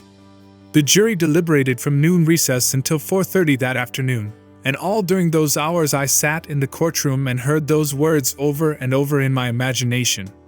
When the jurors returned, the judge asked the foreman to stand and give their verdict. The foreman stood up and said, "We find the defendant not guilty. Mrs. Gr. If there were dreams to sell, what would you buy?" Thomas Lovell Beddoes. Dream peddlery. Would you not buy your wish fulfilled? Your dreams are without price and without money. By locking up the jury in her imagination, hearing only what she wanted to hear, she called the jury to unanimity on her behalf. Imagining being the reality of all that exists, with it the lady achieved her wish fulfilled. Hebel's statement that the poet creates from contemplation is true of imaginists as well. They know how to utilize their video-audio hallucinations to create reality. Nothing is so fatal as conformity. We must not allow ourselves to be girt about by the ringed fixity of fact. Change the image, and thereby change the fact. R.O. employed the art of seeing and feeling to create her vision in imagination. A year ago, I took my children to Europe, leaving my furnished apartment in the care of my maid. When we returned a few months later to the United States, I found my maid and all my furniture gone. The apartment superintendent stated that the maid had had my furniture moved by my request. There was nothing I could do at the moment, so I took my children and moved into a hotel. I, of course, reported the incident to the police and also brought in private detectives on the case. Both organizations investigated every moving company and every storage warehouse in New York City, but to no avail. There seemed to be absolutely no trace of my furniture, nor of my maid. Having exhausted all outside sources, I remembered your teaching and decided I would try using my imagination in this matter. So, while seated in my hotel room, I closed my eyes and imagined myself in my own apartment, sitting in my favorite chair and surrounded by all of my personal furnishings. I looked across the living room at the piano on which I kept pictures of my children. I would continue to stare at my piano until the entire room became vividly real to me. I could see my children's pictures and actually feel the upholstery of the chair in which, in my imagination, I sat. The next day, as I came out of my bank, I turned to walk in the direction of my vacant apartment instead of toward my hotel. When I reached the corner, I discovered my mistake and was just about to turn back when my attention was drawn to a very familiar pair of ankles. Yes, the ankles belonged to my maid. I walked up to her and took hold of her arm. She was quite frightened, but I assured her all I wanted from her was my furniture. I called a taxi and she took me to the place in which her friends had stored my furnishings. In one day, my imagination had found what an entire big city police force and private investigators could not find in weeks. Ardado. This lady knew of the secret of imagining before she called in the police, but imagining, in spite of its importance, was forgotten owing to attention being fixed on facts. However, what reason failed to find by force, imagining found without effort. Nothing merely goes on, including the sense of loss, without its imaginal support. By imagining that she was seated in her own chair, in her own living room, surrounded by all of her own furnishings, she withdrew the imaginal support she had given to her sense of loss, and by this imaginal change she recovered her lost furniture and re-established her home. Your imagination is most creative when you imagine things as you desire them to be, building a new experience out of a dream of fancy. To build such a dream of fancy in her imagination, F.G. brought to play all of her senses: sight, sound, touch, smell, even taste. This is her story. Since childhood, I have dreamed of visiting faraway places. The West Indies, particularly, fired my fancy, and I would revel in the feeling of actually being there. Dreams are wonderfully inexpensive, and as an adult I continued to dream my dreams, for I had no money or time to make them come true. Last year I was taken to the hospital in need of surgery. I had heard your teaching and, while recuperating, had decided to intensify my favorite daydream while I had time on my hands. I actually wrote to the Alcoa steamship line asking for free travel folders and pored over them, hour after hour, choosing the ship and the stateroom and the 7 ports I desired most to see. I would close my eyes and, in my imagination, would walk up the gangplank of that ship and feel the movement of water as the great liner pushed its way into free ocean. I heard the thud of waves breaking against the sides of the ship, felt the steaming warmth of a tropical sun on my face, and smelled and tasted salt in the air as we all sailed through blue waters. For 1 solid week, confined to a hospital bed, I lived the free and happy experience of actually being on that ship. Then, the day before my release from the hospital, I tucked the colored folders away and forgot them. 2 months later, I received a telegram from an advertising agency telling me I had won a contest. I remembered having deposited a contest coupon some months before in a neighborhood supermarket but had completely forgotten the act. I had won first prize and, wonder of wonders, it entitled me to a Caribbean cruise sponsored by the Alcoa steamship line. But the wonder didn't stop there. The very stateroom I had imaginatively lived in and moved about in while confined to a hospital bed had been assigned to me. And to make an unbelievable story even more unbelievable, I sailed on the one ship I had chosen, which stopped in not one, but all of the 7 ports I had desired to visit. F.G. To travel is the privilege, not of the rich but of the imaginative. Stephen Berrien Stanton. The Essential Life. 1908. Chapter 7. Moods. This is an age in which the mood decides the fortunes of people rather than the fortunes decide the mood. Sir Winston Churchill. Men regard their moods far too much as effects, and not sufficiently as causes. Moods are imaginal activities without which no creation is possible. We say that we are happy because we have achieved our goal. We do not realize that the process works equally well in the reverse direction, that we shall achieve our goal because we have assumed the happy feeling of the wish fulfilled. Moods are not only the result of the conditions of our life, they are also the causes of those conditions. In The Psychology of Emotions, Professor Ribot writes, "An idea which is only an idea produces nothing and does nothing. It only acts if it is felt, if it is accompanied by an affective state, if it awakens tendencies, that is to say, motor elements." The lady in the following story so successfully felt the feeling of her wish fulfilled, she made her mood the character of the night, frozen in a delightful dream. Most of us read and love fairy stories, but we all know that stories of improbable riches and good fortune are for the delight of the very young. But are they? I want to tell you of something unbelievably wonderful that happened to me through the power of my imagination, and I am not young in years. We live in an age which believes in neither fable nor magic, and yet everything I could possibly want in my wildest daydreams was given to me by the simple use of what you teach, that imagining creates reality, and that feeling is the secret of imagining. At the time this wonderful thing happened to me, I was out of a job and had no family to fall back upon for support. I needed just about everything. To find a decent job, I needed a car to look for it, and though I had a car, it was so worn out it was ready to fall apart. I was behind in my rent. I had no proper clothes to seek a job, and today it's no fun for a woman of 55 to apply for a job of any kind. My bank account was almost depleted and there was no friend to whom I could turn. But I had been attending your lectures for almost a year and my desperation forced me to put my imagination to the test. Indeed, I had nothing to lose. It was natural for me, I suppose, to begin by imagining myself having everything I needed.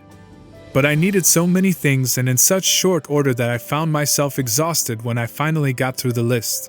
And by that time I was so nervous I could not sleep. One lecture night I heard you tell of an artist who captured the feeling, or word, as you called it, of "Isn't it wonderful?" in his personal experience. I began to apply this idea to my case. Instead of thinking of and imagining every article I needed, I tried to capture the feeling that something wonderful was happening to me, not tomorrow, not next week, but right now. I would say over and over to myself as I fell asleep, "Isn't it wonderful? Something marvelous is happening to me now." and as I fell asleep I would feel the way I would expect to feel under such circumstances. I repeated that imaginary action and feeling for 2 months, night after night, and one day in early October I met a casual friend I hadn't seen for months who informed me he was about to leave on a trip to New York. I had lived in New York many years ago and we talked of the city a few moments and then parted. I completely forgot the incident. 1 month later, to the day, this man called at my apartment and simply handed me a certified check in my name for $2,500. After I got over the initial shock of seeing my name on a check for so much money, the story that unfolded seemed to me like a dream. It concerned a friend I had not seen nor heard from in more than 25 years. This friend of my past, I now learned, had become extremely wealthy in those 25 years. Our mutual acquaintance who had brought the check to me had met him quite by accident during the trip to New York last month. During their conversation they spoke of me, and for reasons I was not to know, for to this day I have not heard from him personally and have never attempted to contact him, this old friend decided to share a portion of his great wealth with me. For the next 2 years, from the office of his attorney, I received monthly checks so generous in amount they not only covered every necessary requirement of daily living, but left much over for all the lovely things of life, a car, clothes, a spacious apartment, and best of all, no need to earn my daily bread. This past month I received a letter and some legal papers to be signed which provide the continuation of this monthly income for the rest of my natural life. T.K. If the fool would persist in his folly he would become wise. William Blake. Sir Winston calls on us to act on the assumption that we already possess that which we sought, to assume a virtue, if we have it not. William Shakespeare's Hamlet.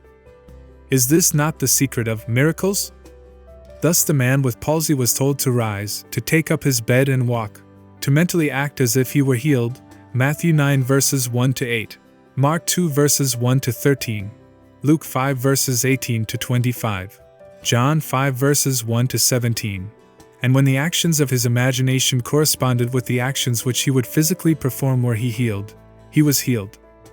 This is a story about which some may say, it would have happened anyway, but those who read it carefully will find room to wonder. It begins 1 year ago as I left Los Angeles to visit my daughter in San Francisco.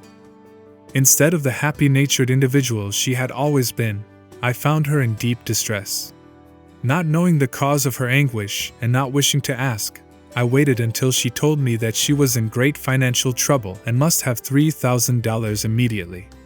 I am not a poor woman, but I didn't have much cash I could put my hands on that quickly. Knowing my daughter, I knew she would not have accepted it anyway.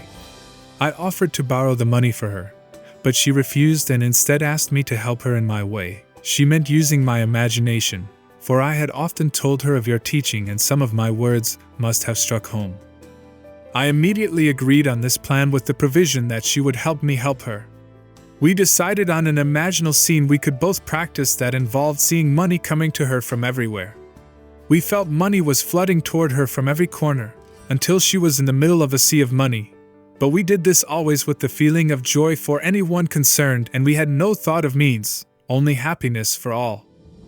The idea seemed to catch fire with her, and I know she was responsible for what happened a few days later.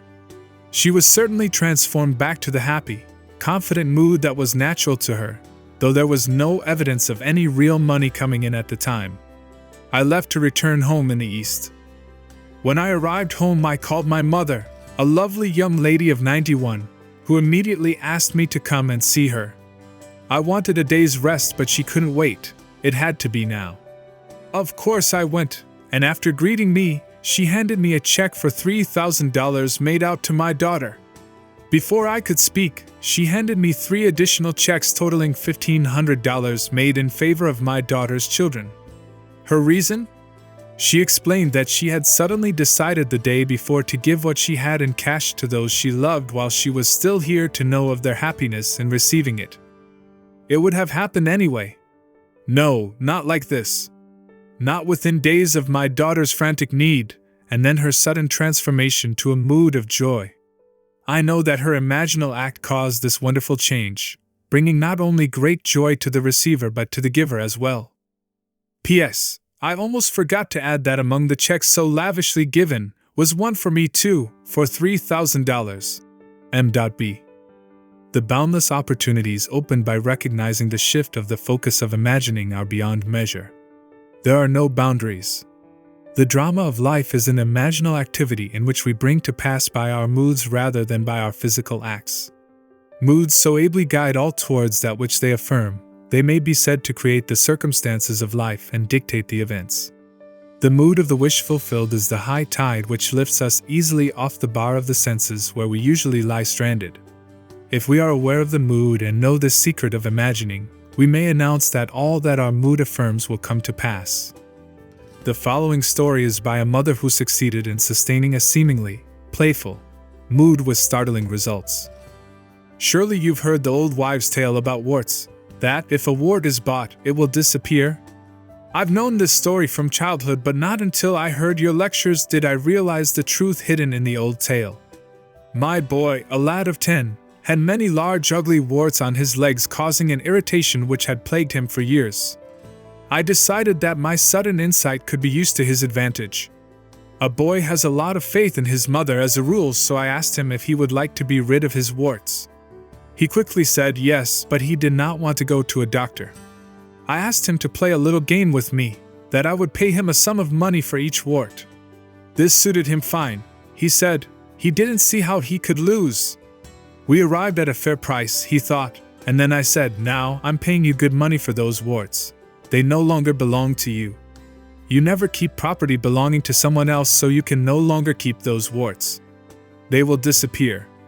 It may take a day, 2 days, or a month, but remember that I bought them and they belong to me. My son was delighted with our game, and the results sound like something read in old musty books on magic. But believe me, within 10 days the warts began to fade, and at the end of 1 month every wart on his body had completely disappeared. There is a sequel to this story, for I've bought warts from many people. They, too, thought it great fun and accepted my 5, 7, or 10 cents a wart. In each case the wart disappeared, but really, only one person believes me when I tell him his imagination, alone, took away the warts. That one person is my young son, J.R. Man imagining himself into a mood takes on himself the results of the mood. If he does not imagine himself into the mood, he is ever free of the result. The great Irish mystic, A. George William Russell, wrote in The Candle of Vision, I became aware of a swift echo or response to my own moods and circumstance which had seemed hitherto immutable in its indifference. I could prophesy from the uprising of new moods in myself that I, without search, would soon meet people of a certain character, and so I met them. Even inanimate things were under the sway of these affinities. But man need not wait for the uprising of new moods in himself. He can create happy moods at will. Chapter 8. Through the Looking Glass. A man that looks on glass, on it may stay his eye, or if he pleaseth, through it pass, and then the heave and espy. George Herbert, The Elixir. Objects, to be perceived, must first penetrate in some manner our brain, but we are not, because of this, interlocked with our environment. Although normal consciousness is focused on the senses and is usually restricted to them, it is possible for man to pass through his sense fixation into any imaginal structure which he conceives and so fully occupies it that it is more alive and more responsive than that on which his senses stay his eye. If this were not true, man would be an automaton reflecting life, never affecting it. Man, who is all imagination, is not tenant to the brain, but landlord. He need not rest content with the appearance of things. He can go beyond perceptual to conceptual awareness. This ability, to pass through the mechanical reflective structure of the senses, is the most important discovery man can make. It reveals man as a center of imagining with powers of intervention which enable him to alter the course of observed events, moving from success to success through a series of mental transformations in himself.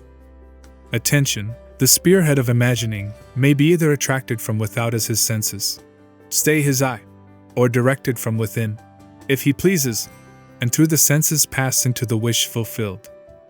To move from perceptual awareness, or things as they seem, to conceptual awareness, or things as they ought to be, We imagine as vivid and as lifelike a representation as possible of what we would see, hear, and do, were we physically present, and physically experiencing things as they ought to be and imaginatively participate in that scene. The following story tells of one who went through the glass and broke the chains that bound her. 2 years ago, I was taken to the hospital with a serious blood clot condition which apparently had affected the entire vascular system, causing hardening of arteries and arthritis. A nerve in my head was damaged and my thyroid enlarged. Doctors could not agree on the cause of this condition, and all their treatments were completely ineffective. I was forced to give up my every enjoyable activity and remain in bed most of the time. My body, from hips to toes, felt as though it was encased and bound by tight wires, and I couldn't put my feet on the floor without wearing heavy hip-length elastic stockings. I knew something of your teaching and tried very hard to apply what I had heard, but as my condition grew worse and I could no longer attend any of your lectures, my despondency grew deeper. One day a friend sent me a postcard picturing the scene of a lovely beach by the ocean. The picture was so beautiful. I looked and looked at it, and began to remember past summer days at the seashore with my parents. For a moment, the postcard picture seemed to become animated, and flooding memories of myself running free on the beach filled my mind. I felt the impact of my bare feet against the hard wet sand. I felt the icy water running over my toes and heard the crash of waves breaking on shore. This imaginal activity was so satisfying to me as I lay in bed that I continued to imagine this wonderful scene, day after day, for about 1 week. One morning, I moved from my bed to a couch and had started to sit up when I was seized with such an excruciating pain my entire body became paralyzed. I could neither sit up nor lie down. This terrible pain lasted for more than a full minute, but when it stopped, I was free. It seemed as if all the wires binding my legs had been cut. One moment I was bound, the next moment I was free. Not by degrees, but instantly. B.H. We walk by faith, not by sight. 2 Corinthians 5 verse 7. When we walk by sight, we know our way by objects which our eyes see. When we walk by faith, we order our life by scenes and actions which only imagination sees. Man perceives by the eye of imagination or by sense. But two mental attitudes to perception are possible: the creative imaginative effort which meets with an imaginative response, or the unimaginative staying of the eye, which merely reflects. Man has within him the principle of life and the principle of death. One is the imagination building its imaginal structures out of the generous dreams of fancy. The other is the imagination building its imaginal structures from images reflected by the chill wind of fact. One creates, the other perpetuates. Man must adopt either the way of faith or the way of sight. To the extent that man builds from dreams of fancy, he is alive, and therefore, the development of the faculty to pass through the reflective glass of the senses is an increase of life. It follows that restricting the imagination by staying the eye on the reflective glass of the senses is a reduction of life. The specious surface of fact reflects rather than discloses, deflecting the eye of imagination from the truth that sets man free. John 8 verse 32. The eye of imagination, if not deflected, looks on what ought to be there, not what is. However familiar the scene on which sight rests, the eye of imagination could gaze on one never before witnessed. It is this eye of imagination, and only this, that can free us from the sense fixation of outer things which completely dominates our ordinary existence, and keeps us looking on the reflective glass of facts. It is possible to pass from thinking of to thinking from, but the crucial matter is thinking from, i.e., experiencing the state, for that experience means unification, whereas in thinking of there is always subject and object, the thinking individual and the thing thought of. Self-abandonment. That is the secret. We have to abandon ourselves to the state, in our love for the state, and in so doing live the life of the state, and no more our present state. Imagination seizes upon the life of the state, and gives itself to the expression of the life of that state. Faith plus love is self-commission. We can't commit ourselves to what we do not love. Never would you have made anything if you had not loved it. For you love all the things that are, and despise nothing which you have made, for never would you have made anything, if you hated it. Book of Wisdom 11:24. And to make the state alive, one must become it. I live, yet not I, God lives in me, and the life I now live in the flesh, I live by the faith of God, who loved me and gave himself for me. I am crucified with Christ, nevertheless I live, yet not I, but Christ lives in me, and the life which I now live in the flesh I live by the faith of the Son of God, who loved me and gave himself for me. Galatians 2 verse 20.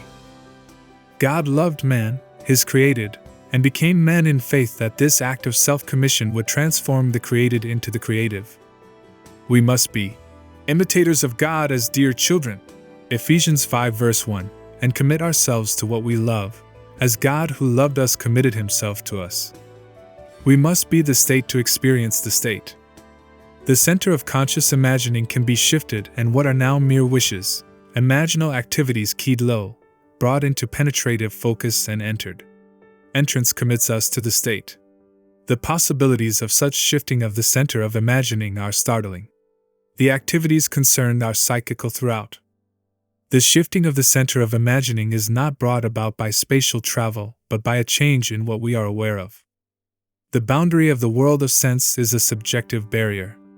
So long as the senses take notice, the eye of imagination is deflected from the truth. We do not get far unless we let go. This lady let go, with immediate and miraculous results. Thank you for the golden key. It has released my brother from the hospital, from pain and probable death, for he was facing a fourth major operation with little hope of recovery. I was very concerned and attempting to use what I had learned about my imagination. I first asked myself what my brother truly desired. Does he want to continue in this body, or does he desire to be free of it? The question revolved itself over and over in my mind, and suddenly I felt that he would like to continue remodeling his kitchen, which he had been contemplating before his confinement in the hospital. I knew my question had been answered, so I began to imagine from that point. Attempting to see my brother in the busy activity of remodeling, I suddenly found myself gripping the back of a kitchen chair I had used many times when something happened. Then suddenly I found myself standing beside my brother's bed in the hospital. This was the last place I would have wanted to be, physically or mentally, but there I was, and my brother's hand reached up and clasped my hand tightly as I heard him say, "I knew you would come, Joe." It was a well hand I clasped, strong and sure, and the joy that filled and spilled over in my voice as I heard myself say, "It's all better now. You know it." My brother didn't answer, but I distinctly heard a voice say to me, "Remember this moment." I seemed to awake then, back in my own home. This took place the night after he had entered the hospital. The following day his wife telephoned me saying, "It is unbelievable. The doctor can't account for it, Joe, but no operation is necessary. He's so improved that they have agreed to release him tomorrow."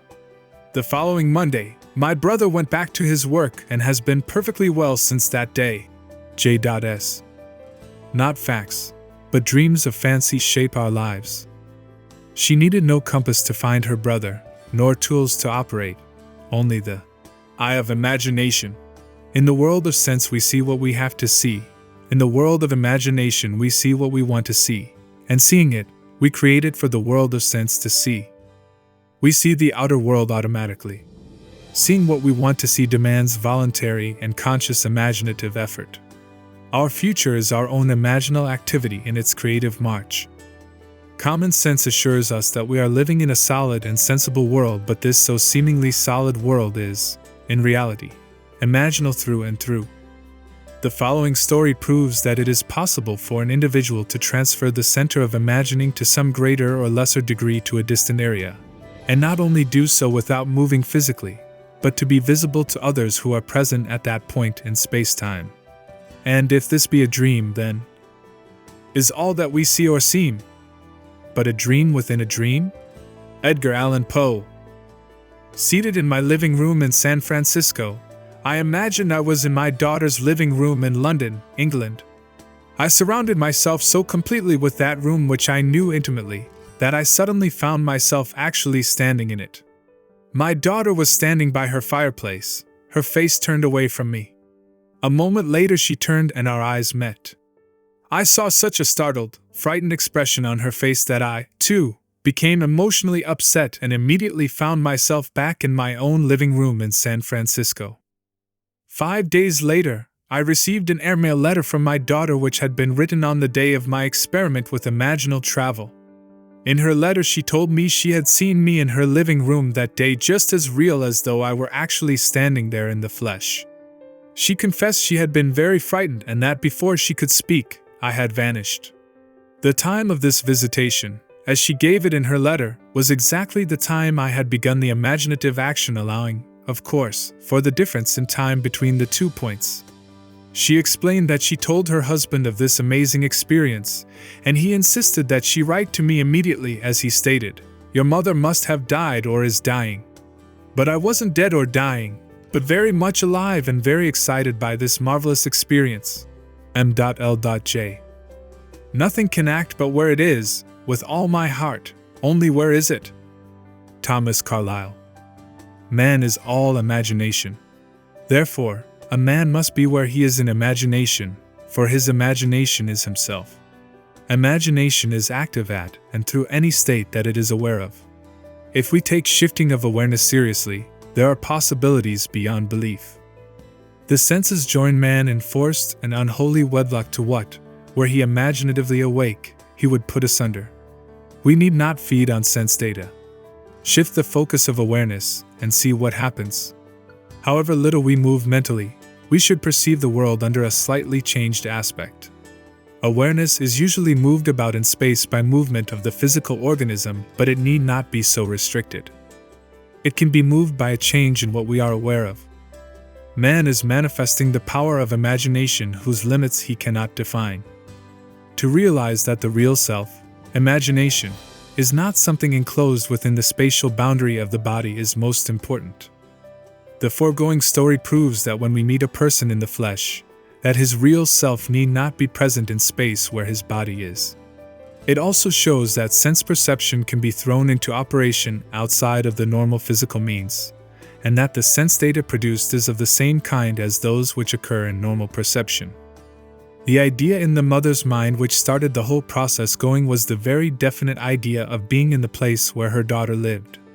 And if the mother really were in that place, and if the daughter were present, then she would have to be perceptible to her daughter.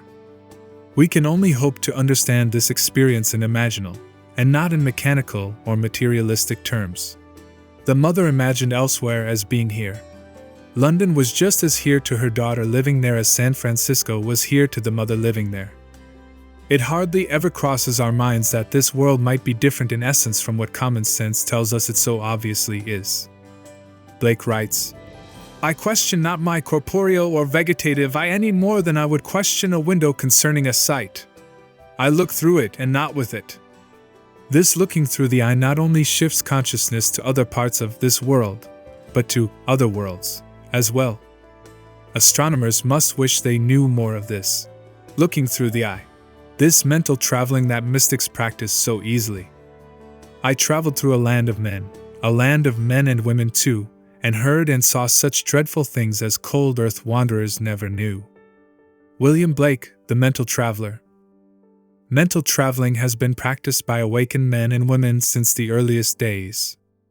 Paul states, I know a man in Christ who 14 years ago was caught up to the third heaven, whether in the body or out of the body I do not know, God knows.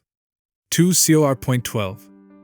Paul is telling us that he is that man and that he traveled by the power of imagination or Christ. In his next letter to the Corinthians, he writes, Test yourselves. Do you not realize that Jesus Christ is in you? 2 Corinthians 13 verse 5. We need not be dead in order to enjoy spiritual privileges. Man is all imagination and God is man. William Blake from Annotations to Berkeley. Test yourselves as this mother did. Sir Arthur Eddington said that all we have a right to say of the external world is that it is a shared experience. Things are more or less real according to the extent to which they are capable of being shared with others or with ourselves at another time. But there is no hard and fast line.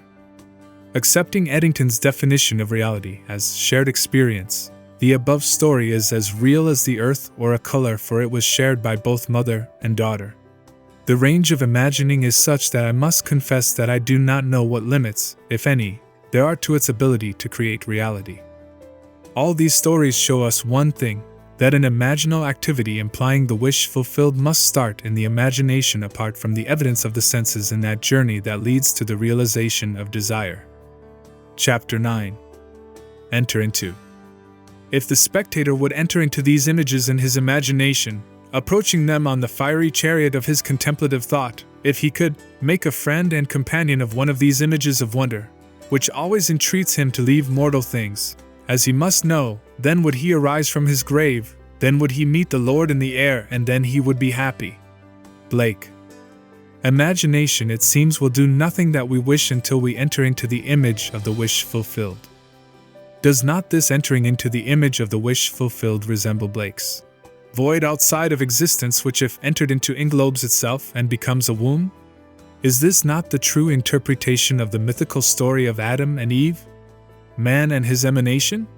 Are not man's dreams of fancy his emanation, his Eve in whom he plants himself in all her nerves, just as a husbandman his mold, and she becomes his dwelling place and garden fruitful 70-fold?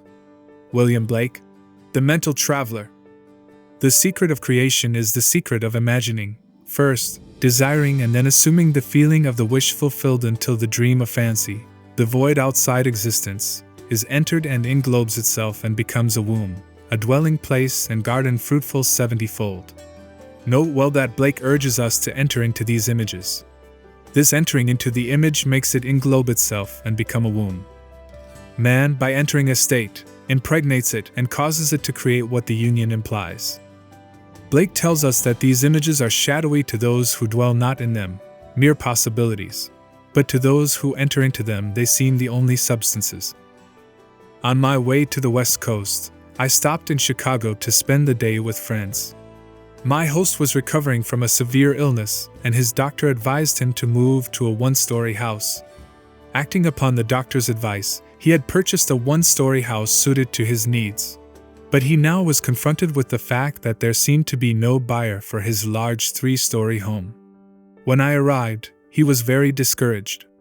In trying to explain the law of constructive imagining to my host and his wife, I told them the story of a very prominent New York woman who had come to see me concerning the rental of her apartment.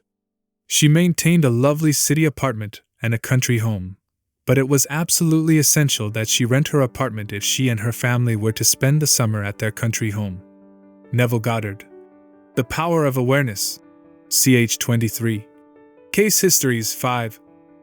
In previous years, the apartment had been rented without any difficulty early in the spring, but at the time she came to see me, the season for summer sublets was seemingly over. Although the apartment had been in the hands of good real estate agents, no one had seemed interested in renting it. I told her what to do in her imagination. She did it, and in less than 24 hours, her apartment was rented. I explained how she, by the constructive use of her imagination, had rented her apartment.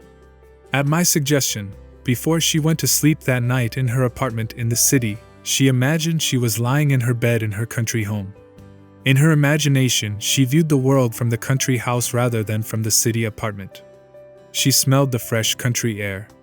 She made this so real that she actually drifted off to sleep feeling that she was in the country. That was on a Thursday night. At 9 o'clock the following Saturday morning, she phoned me from her country home and told me that on Friday a highly desirable tenant, who met all of her requirements, not only rented her apartment, but rented it on the one condition that he could move in that very day. I suggested to my friends that they build an imaginal structure as this woman had done, and that was to sleep, imagining they were physically present in their new home, feeling they had sold their old home. I explained to them the wide difference between thinking of the image of their new house and thinking from the image of their new house. Thinking of it is a confession they are not in it, thinking from it is proof that they are in it. Entering into the image would give substance to the image. Their physical occupancy of the new house would follow automatically. I explained that what the world looks like depends entirely on where man is when he makes his observation. And man, being all imagination, must be where he is in imagination. This concept of causation disturbed them, for it smacked of magic or superstition, but they promised they would try it. I left that night for California, and the following evening the conductor on the train in which I was traveling handed me a telegram. It read, "House sold midnight last." 1 week later, they wrote and told me that the very night I left Chicago they fell asleep physically in the old house but mentally in the new, viewing the world from the new home, imagining how things would sound if this were true. They were awakened that very night from their sleep to be told the house was sold. Not until the image is entered, until Eve is known, does the event burst upon the world. The wish fulfilled must be conceived in the imagination of man before the event can evolve out of what Blake calls the void. This next story proves that by shifting the focus of her imagining, Mrs. MF entered physically into where she had persisted in being imaginatively. Soon after our marriage, my husband and I decided that our greatest joint desire was a year in Europe. This objective may seem reasonable to a lot of people, but to us, tied to a narrow sphere of limited finances, it seemed not only unreasonable, but completely ridiculous. Europe might as well have been another planet. But I had heard your teaching, so I persisted in falling asleep in England. Why England necessarily, I cannot tell, except that I had seen a current motion picture featuring the area around Buckingham Palace and had promptly fallen in love with the scene. All I did in my imagination was to stand quietly outside the great iron gates and feel the cold metal bars grip tightly in my hands as I viewed the palace. For many, many nights I felt an intense joy at being there and fell asleep in this happy state. Soon after, my husband met a stranger at a party who, within 1 month, was instrumental in securing a teaching fellowship for him at a great university. Imagine my excitement when I heard the university was in England. Tied to a narrow sphere? Within another month, we were crossing the Atlantic and our supposedly insurmountable difficulties melted as though they never existed. We had our year in Europe, one of the happiest years of my life. M.F. What the world looks like depends entirely on where man is when he makes his observations. And man, being all imagination, must be where he is in imagination. The stone which the builders rejected has become the chief cornerstone. Psalm 118 verse 22. That stone is imagining. I acquaint you with this secret and leave you to act or react. This is the famous stone that turneth all to gold, for that which God doth touch and own cannot for less be told. George Herbert, The Elixir. My home is old, but it is mine. I wanted the exterior painted and the interior redecorated, yet I had no money to accomplish either objective.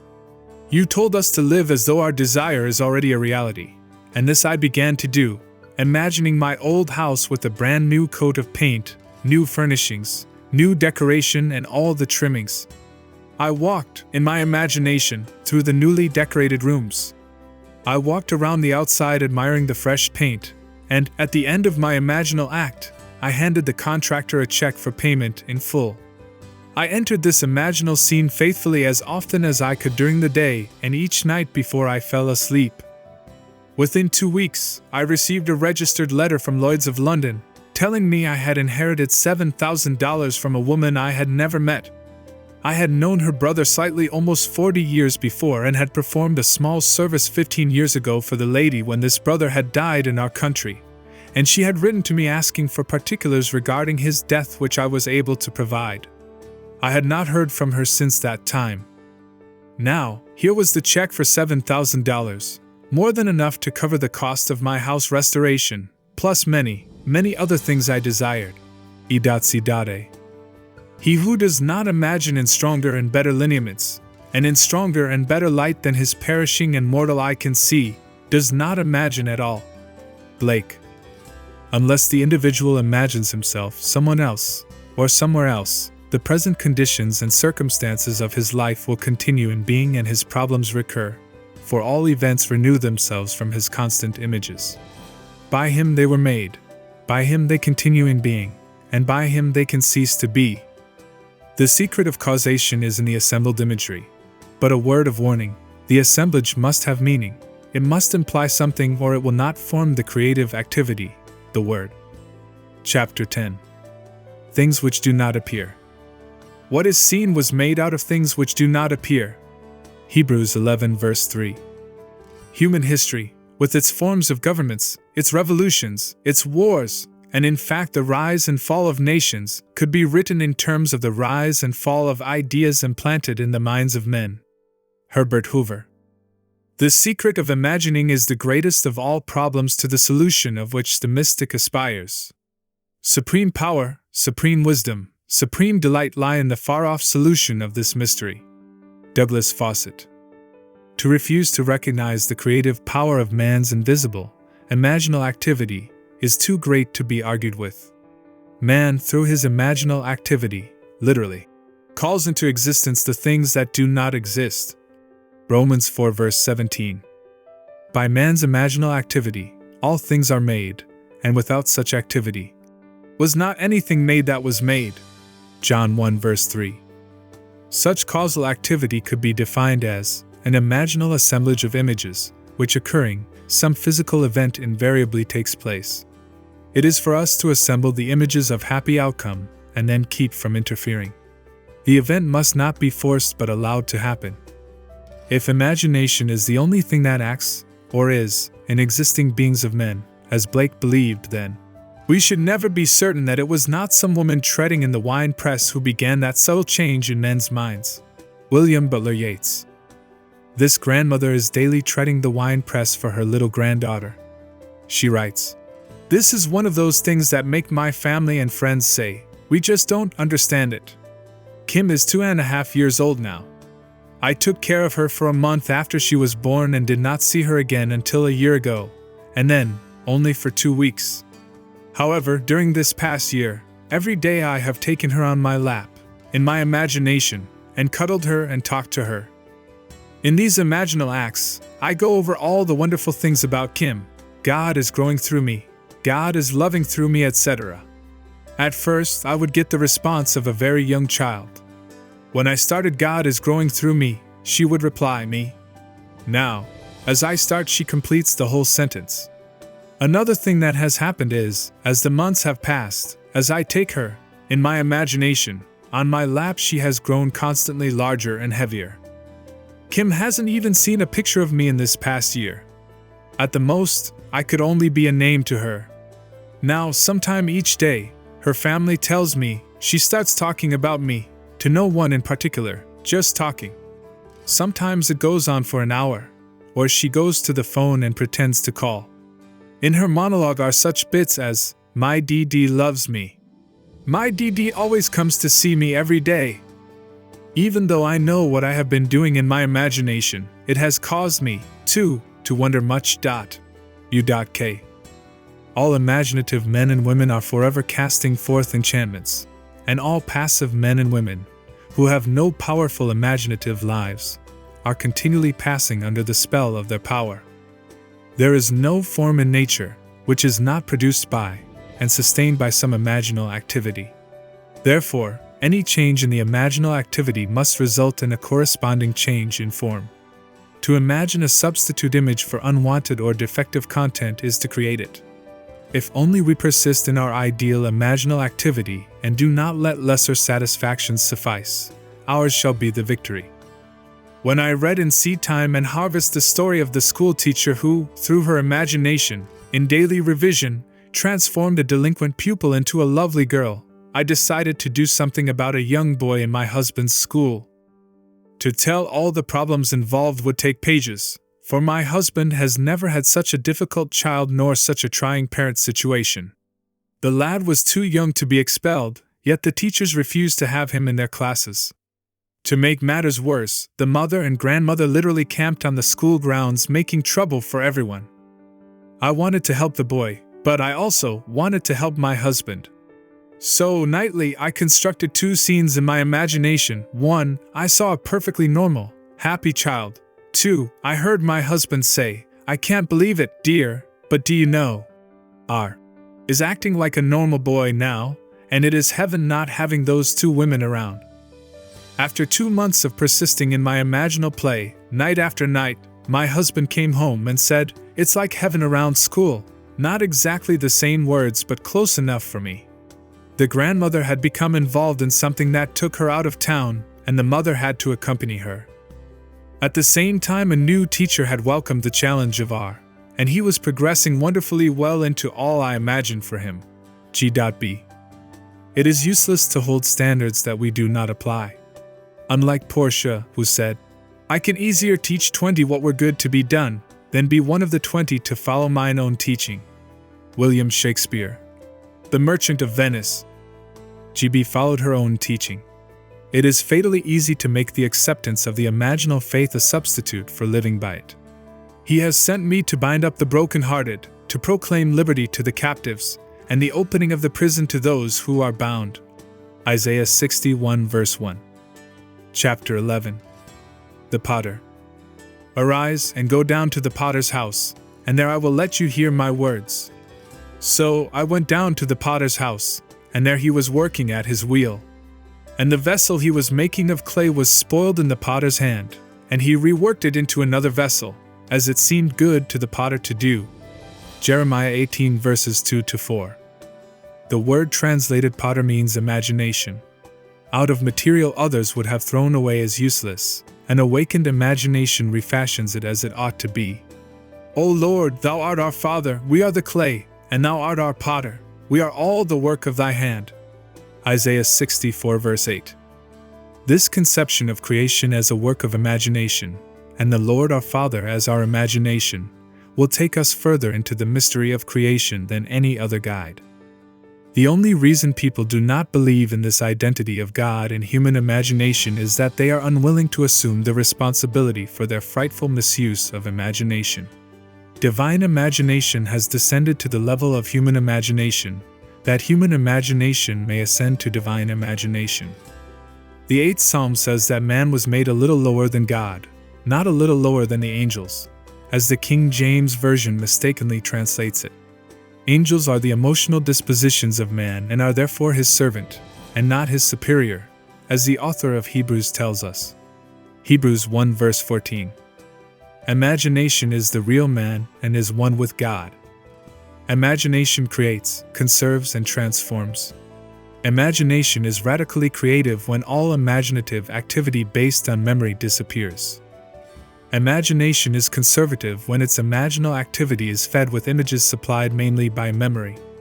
Imagination is transformative when it varies a theme already in being, when it mentally alters a fact of life, when it leaves the fact out of the remembered experience, or puts something in its place if it upsets the harmony it desires.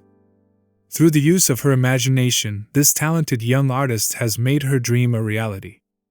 Ever since I entered into the art field, I have enjoyed doing sketches and paintings for children's rooms. However, I have been discouraged by advisors and friends who were far more experienced in the field than I. They liked my work, admired my talent, but said I would not get recognition nor pay for this type of work. Somehow I always felt I would, but how? Then, last fall I heard your lectures and read your books, and I decided to let my imagination create the reality I desired. This is what I did daily. I imagined I was in a gallery. There was a great deal of excitement about me. On the walls hung my art. Only mine, a one-woman show, and I saw red stars on many of the pictures. This would indicate that they had been sold. This is what happened. Just before Christmas, I did a mobile for a friend who showed it in turn to a friend of hers who owns an art import shop in Pasadena. He expressed a desire to meet me, so I took a few samples of my work along. When he looked at the very first painting, he said he would like to give me a one-woman show in the spring. The night of the opening, April 17th, an interior decorator came and liked and commissioned me to do a collage for a little boy's room, which will appear in the September issue of Good Housekeeping for the 1961 House of the Year. Later, during the showing, another decorator came and admired my work so much, he asked if he might arrange for me to meet the right interior decorators and the right owners of galleries who would buy and display my work properly. Incidentally, the show was a financial success for the owner of the gallery, as well as for me. The interesting thing about this is that seemingly these three men came to me out of the blue. Certainly, I made no effort during the time of my imagining to contact anyone, but now I am getting recognition and have a market for my work. And now, I know without a shadow of doubt that there is no when you seriously apply this principle that imagining creates reality. G.L. She tested the potter and proved his creativity in performance. Only the indolent mind would fail to rise to this challenge. Paul states, "The Spirit of God dwells in you." 1 Corinthians 3 verse 16, Romans 8:9, 8:11, James 4 verse 5. Now, examine yourselves to see whether you are holding to your faith. Test yourselves. Do you not realize that Jesus Christ is in you? Unless indeed you failed to meet the test, I hope you will find out that we have not failed. 2 Corinthians 13 verses 5 and 6. If all things were made through him, and without him was not anything made that was made. John 1 verse 3. It should not be difficult for man to test himself to find out who this creator in himself is. The test will prove to man that his imagination is the one who gives life to the dead and calls into existence the things that do not exist. Romans 4 verse 17. The potter's presence in us is inferred from what he does there. We cannot see him there as one, not ourselves. The nature of the potter, Jesus Christ, is to create, and there is no creation without him. Every recorded story in this book is just such a test as Paul asked the Corinthians to make. God really and truly exists in man, in every human being. God wholly becomes us. He is not our virtue but our real selves, our imagination. The following illustrations from the mineral world may help us to see how supreme imagining and human imagining could be one and the same power, and yet be vastly different in their creativity. Diamond is the world's hardest mineral. Graphite, used in lead pencils, is one of the softest. Yet both minerals are pure carbon. The vast difference in the properties of the two forms of carbon is believed to be caused by a different arrangement of the carbon atoms. But whether the difference is produced by a different arrangement of the carbon atoms or not, all agree that diamond and graphite are one substance, pure carbon. The purpose of life is the creative realization of desire. Man, lacking desire, could not exist efficiently in a world of continuous problems requiring continuing solutions. A desire is an awareness of something we lack or need to make life more enjoyable. Desires always have some personal gain in view. The greater the anticipated gain, the more intense the desire. There is no really unselfish desire. Even when our desire is for another, we are still seeking to gratify desire. To attain our desire, we should imagine scenes implying their fulfillment, and enact the scene in our imagination, if only momentarily, with a joy sufficiently felt within its limits to make it natural. It is like a child dressing up and playing queen. We must imagine we are what we would like to be. We must play it in imagination first, not as a spectator, as an actor. This lady imaginatively played queen by being where she wanted to be in her imagination. She was the true actor in this theater. My desire was to attend a matinee performance of a famous pantomimist currently playing in one of the largest theaters of our city. Because of the intimate nature of this art, I wanted to sit in the orchestra, but I didn't have even the price of a balcony ticket. The night I determined to have this pleasure for myself, in my imagination, I fell asleep watching the wondrous performer. In my imaginal act, I sat in an orchestra center seat, heard the applause as the curtain rose and the artist came on stage, and I actually felt the intense excitement of this experience. The next day, the day of the matinee performance, my financial condition had not changed. I had exactly $1.37 in my purse. I knew I must use the dollar to buy gas for my car, which would leave me with 37 cents. But I also knew I had faithfully slept in the feeling of being at that performance, so I dressed myself for the theater. While changing articles from one purse to another, I found a dollar bill and 45 cents in change hidden in the pocket of my seldom-used opera purse. I grinned to myself, realizing that gasoline money had been given to me, so would the balance of my theater ticket be given to me. Gaily I finished dressing and left for the theater. Standing before the ticket window, my confidence dwindled as I gazed at the prices and saw $3.75 for orchestra seats. With a feeling of dismay, I turned away quickly and walked across the street to a cafe for a cup of tea. I had spent 16 cents on my tea before I remembered seeing the price of balcony seats on the ticket window list. Hurriedly, I counted my change and found I had $1.66 left. Running back to the theater, I bought the cheapest seat available, which cost $1.55. With 1 dime left in my purse, I went through the entrance, and the usher tore my ticket in half, saying, "Upstairs, left, please." The performance was about to begin, but ignoring the usher's instructions, I walked into the main floor ladies' restroom. Still determined to sit in the orchestra section, I sat down, closed my eyes, and kept my inward sight riveted on the stage from the direction of the orchestra. At that moment, a group of women walked into the restroom, all talking at once, but I heard only one conversation as a woman speaking to her companion said, "But I waited and waited until the last moment. Then she called and said she couldn't make it. I would have given her ticket away, but it's too late now."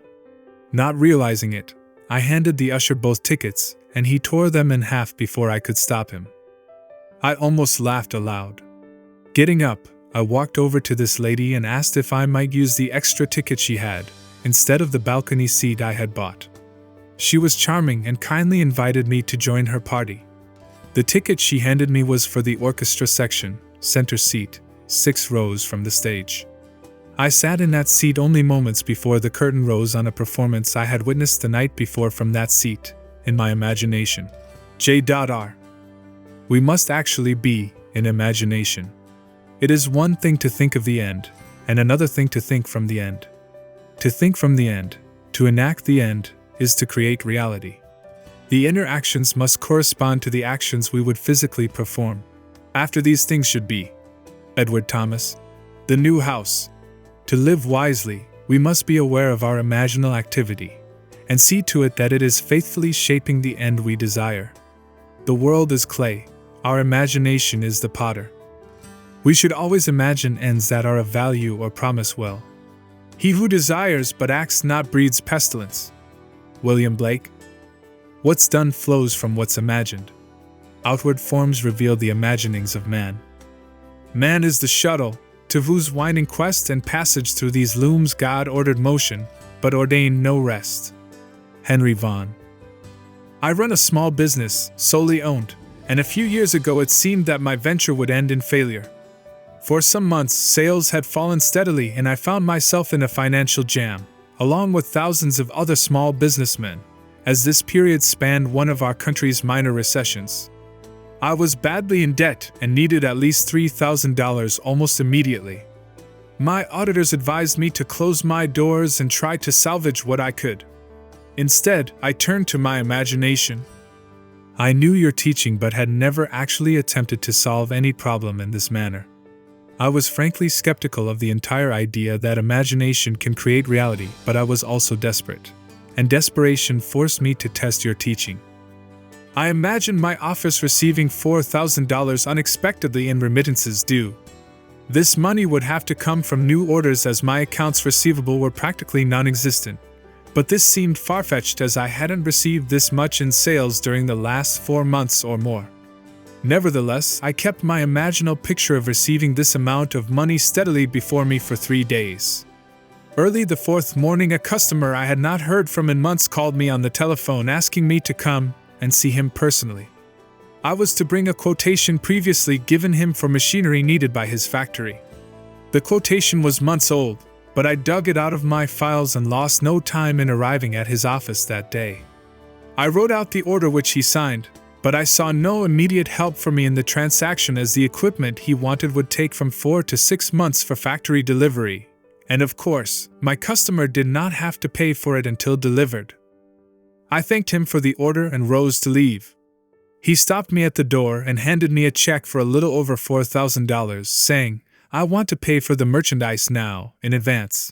For tax purposes, you know." "You don't mind?" No, I didn't mind. I realized what had happened the moment I took that check into my hands. Within 3 days, my imaginal act had done for me what I hadn't been able to do in months of desperate financial shuffling. I know, now, that imagination could have brought $40,000 into my business just as easily as 4,000. L.N.C. O Lord, Thou art our Father, We are the clay, and thou art our potter. We are all the work of thy hand. Isaiah 64 verse 8. Chapter 12. Attitudes. Mental things are alone real. What is called corporeal, nobody knows of its dwelling place. It is in fallacy, and its existence in imposture. Where is the existence out of mind or thought? Where is it but in the mind of a fool? Blake. Memory, though faulty, is adequate to the call for sameness. If we remember another as we have known him, we recreate him in that image, and the past will be recognized in the present. Imagining creates reality. If there is room for improvement, we should reconstruct him with new content, visualize him as we would like him to be, rather than have him bear the burden of our memory of him. Everything possible to be believed is an image of truth. Blake. The following story is by one who believes that imagining creates reality, and acting on this belief changed his attitude toward a stranger and bore witness to this change in reality. More than 20 years ago, when I was a green farm boy newly arrived in Boston to attend school, a panhandler asked me for money for a meal. Although the money I had was pitifully insufficient for my own needs, I gave him what was in my pocket. A few hours later, the same man, by this time staggering drunk, stopped me again and asked for money. I was so outraged to think the money I could so ill afford had been put to such use. I made myself a solemn pledge that I would never again listen to the plea of a street beggar. Through the years I kept my pledge, but every time I refused anyone, my conscience needled me. I felt guilty even to the point of developing a sharp pain in my stomach, but I couldn't bring myself to unbend. The early part of this year, a man stopped me as I was walking my dog and asked for money so he could eat. True to the old pledge, I refused him. His manner was gracious as he accepted my refusal. He even admired my dog and spoke of a family in New York State he knew that raised Cocker Spaniels. This time my conscience was really pricking me. As he went on his way, I determined to remake that scene as I wished it had been, so I stopped right there on the street, closed my eyes for only a few moments, and enacted the scene differently. In my imagination I had the same man approach me, only this time he opened the conversation by admiring my dog. After we had talked a moment, I had him say, "I don't like to ask you this, but I really need something to eat. I have a job that begins tomorrow morning, but I've been out of work and tonight I'm hungry." I then reached into my imaginary pocket, pulled out an imaginary $5 bill and gladly gave it to him. This imaginal act immediately dissolved the guilty feeling and the pain. I know from your teaching that an imaginal act is fact, so I knew I could grant anyone what he asked and by faith in the imaginal act, consent to the reality of his having it. 4 months later, as I was again walking my dog, the same man approached me and opened the conversation by admiring my dog. "Here's a beautiful dog," he said. "Young man, I don't suppose you remember me, but a while back I asked you for some money and you very kindly said, 'No.' I say kindly, because if you had given it to me I would still be asking for money. Instead, I got a job that very next morning, and now I'm on my feet and have some self-respect again." I knew his job was a fact when I imagined it that night some 4 months before, but I won't deny there was immense satisfaction in having him appear in the flesh to confirm it. F.B. I have no silver and gold, but I give you what I have. Acts 3 verse 6. None is to be discarded, all must be saved, and our imagination reshaping memory is the process whereby this salvation is brought to pass. To condemn the man for having lost his way is to punish the already punished. "Oh, whom should I pity if I pity not the sinner who is gone astray?" William Blake, Jerusalem. Not what the man was, but what he may become should be our imaginal activity. Don't you remember sweet Alice, Ben Bolt? Sweet Alice whose hair was so brown, who wept with delight when you gave her a smile, and trembled with fear at your frown? George du Maurier. If we imagine no worse of him than he of himself, he would pass as excellent. It's not the man at his best, but the imaginist exercising the spirit of forgiveness that performs the miracle. Imagining with new content transformed both the man who asked and the man who gave. Imagining has not yet had its due in the systems either of moralists or educators. When it does, there will be the opening of the prison to those who are bound. Isaiah 61 verse 1. Nothing has existence for us save through the memory we have of it. Therefore we should remember it not as it was, unless, of course, it was altogether desirable, but as we desire it to be. Inasmuch as imagining is creative, our memory of another either furthers or hinders him, and makes his upward or downward way easier and swifter. There is no coal of character so dead that it will not glow and flame if but slightly turned. The following story shows that imagining can make rings and husbands and move people to China. My husband, child of a broken home and raised by beloved grandparents, was never close to his mother, nor she to him.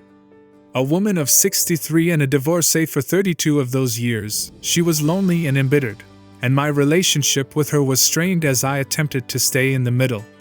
By her own admission, her great desire was to remarry for companionship, but she believed this to be impossible at her age. My husband would often state to me that he hoped she would remarry and, as he fervently put it, perhaps live way out of town. I had the same wish and, as I put it, perhaps move to China. Being wary of my personal motive for this wish, I knew I must change my feeling toward her in my imaginal drama and at the same time give her what she wanted. I began by seeing her in my imagination as a completely changed personality, a happy, joyous woman, secure and contented in a new relationship. Every time I thought of her, I would see her mentally as a new woman. About 3 weeks later, she came to our house for a visit bringing a friend she had met many months previously. The man had recently become a widower. He was her age, secure financially and had grown children and grandchildren. We liked him and I was excited because it was obvious they liked each other. But my husband still thought it was impossible. I didn't. From that day on, every time her image rose in my mind, I saw her extending her left hand toward me, and I admired the ring on her finger. 1 month later, she and her friend came to visit us, and as I walked forward to greet them, she proudly extended her left hand. The ring was on her finger. 2 weeks later, she was married, and we haven't seen her since. She lives in a brand new home, way out of town, and as her new husband dislikes the long drive to our house, she might as well have moved to China. J.B. There is a wide difference between the will to resist an activity and the decision to change it. He who changes an activity acts, whereas he who resists an activity reacts. One creates, the other perpetuates. Nothing is real beyond the imaginative patterns we make of it. Memory, no less than desire, resembles a daydream. Why make it a daymare? Man can forgive only if he treats memory as a daydream and shapes it to his heart's desire. R.K. learned that we may rob others of their abilities by our attitudes toward them. He changed his attitude and thereby changed a fact. I am not a money lender nor am I in the investment business as such, but a friend and business acquaintance came to me for a substantial loan in order to expand his plant. Because of personal friendship, I granted the loan with reasonable interest rates and gave my friend the right of renewal at the end of 1 year. When the first-year term expired, he was behind in his interest payments and requested a 30-day extension on the note. I granted this request, but at the end of 30 days he was still unable to meet the note and asked for an additional extension. As I previously stated, I am not in the business of lending money. Within 20 days, I needed full payment of the loan to meet debts of my own. But I consented again to extend the note, although my own credit was now in serious jeopardy. The natural thing to do was to apply legal pressure to collect, and a few years ago I would have done just that. Instead, I remembered your warning not to rob others of their ability, and I realized that I had been robbing my friend of his ability to pay what he owed. For 3 nights I constructed a scene in my imagination in which I heard my friend tell me that unexpected orders had flooded his desk so rapidly, he was now able to pay the loan in full. The 4th day I received a telephone call from him. He told me that by what he called a miracle, he had received so many orders, and big ones too, he was now able to pay back my loan including all interest due and, in fact, had just mailed a check to me for the entire amount. R.K. There is nothing more fundamental to the secret of imagining than the distinction between imagining and the state imagined. Mental things are alone real. Everything possible to be believed is an image of truth. William Blake. Chapter 13. All trivia. General knowledge is remote knowledge. It is in particulars that wisdom consists. And happiness too. Blake. We must use our imagination to achieve particular ends, even if the ends are all trivia. Because men do not clearly define and imagine particular ends, the results are uncertain, while they might be perfectly certain. To imagine particular ends is to discriminate clearly. How do we distinguish the oak from the beech, the horse from the ox, but by the bounding outline? William Blake, Human Form Divine. Definition asserts the reality of the particular thing against the formless generalizations which flood the mind. Life on earth is a kindergarten for image making. The bigness or littleness of the object to be created is not in itself important. The great and golden rule of art, as well as of life, said Blake, is this, that the more distinct, sharp and wiry the bounding line, the more perfect the work of art, and the less keen and sharp, the greater is the evidence of weak imitation. What is it that builds a house and plants a garden but the definite and determinate? Leave out this line, and you leave out life itself. The following stories are concerned with the acquiring of seemingly little things, or toys as I call them, but they are important because of the clear imaginal images that created the toys. The author of the first story is one of whom it is said, she has everything. This is true. She has financial, social, and intellectual security. She writes, as you know, through your teaching and through my practice of that teaching, I have completely changed myself and my life. 2 weeks ago, when you spoke of toys, I realized I had never used my imagination for the getting of things, and I decided it would be fun to try it. You told of a young woman who was given a hat by merely wearing that hat in her imagination. The last thing on earth I needed was a hat, but I wanted to test my imagination for this getting of things. So I selected a hat pictured in a fashion magazine. I cut the picture out and stuck it on the mirror of my dressing table. I studied the picture carefully. Then I shut my eyes, and in my imagination, I put that hat on my head and wore it as I walked out of the house. I did this just once. The following week I met some friends for luncheon, and one of them was wearing the hat. We all admired it. The very next day, I received a parcel by special delivery messenger. The hat was in the parcel. The friend who had worn it the day before had sent the hat to me with a note saying she did not particularly care for the hat and didn't know why she had bought it in the first place, but for some reason she thought it would look well on me, and would I please accept it? G.L. Movement from dreams to things is the power driving humanity. We must live wholly on the level of imagination, and it must be consciously and deliberately undertaken. All my life I have loved birds. I enjoy watching them, hearing their chatter, feeding them, and I am particularly fond of the small sparrow. For many months I have fed them crumbs of morning bread, wild bird seed, and anything I believed they would eat. And for all those months, I have been frustrated as I watched the larger birds, particularly the pigeons, command the area, gobbling up most of the good seed and leaving the husks for my sparrows. To use my imagination on this problem seemed facetious to me at first, but the more I thought of it, the more interesting the idea became. So one night I set about seeing the little birds come in for their full share of daily offerings, and I would tell my wife that the pigeons no longer interfered with my sparrows but took their share like gentlemen, and then left the area. I continued this imaginary action for almost 1 month. Then one morning I noticed that the pigeons had disappeared. The sparrows had breakfast all to themselves for a few days. For those few days no larger bird entered the area. They did return eventually, but to this day they have never again infringed on the area occupied by my sparrows. They stay together, eating what I put out for them, leaving a full share of the area to my tiny friends. And do you know, I actually believe the sparrows understand. They no longer seem to be afraid when I walk among them. R.K.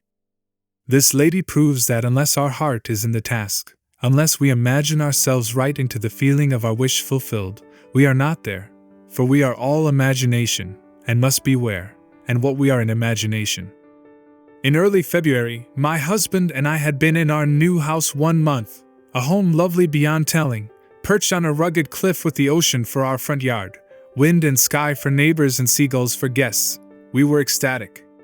If you have experienced the joy and woe of building your own home, you know how completely filled with happiness you are and how completely empty your purse is. 100 lovely things clamored to be bought for that house, but the one thing we wanted most of all was the most useless: a picture. Not just any picture, but a wild, wonderful scene of the sea dominated by a great white clipper ship. This picture had been in our thoughts all the months of building, and we left one living room wall free of paneling to hold it. My husband mounted decorative red and green ship lanterns on the wall to frame our picture, but the picture itself would have to wait. Draperies, carpeting, all the practical items must come first. Perhaps so, but that didn't stop either one of us from seeing that picture, in our imagination, on that wall. One day, while shopping, I strolled into a small art gallery, and as I walked through the door I stopped so suddenly a gentleman walking behind me crashed into an easel. I apologized and pointed to a painting hanging at head height across the room. "That's what did it! I've never seen anything so wonderful!" He introduced himself as the owner of the gallery and said, "Yes, an original by the greatest English painter of clipper ships the world has known." He went on to tell me about the artist, but I wasn't listening. I could not take my eyes from that wonderful ship, and suddenly I experienced a very strange thing. It was only a moment in time, but the art gallery faded and I saw that picture on my wall. I'm afraid the owner thought me a little giddy, and I was, but I finally managed to return my attention to his voice when he mentioned an astronomical price. I smiled and said, "Perhaps someday."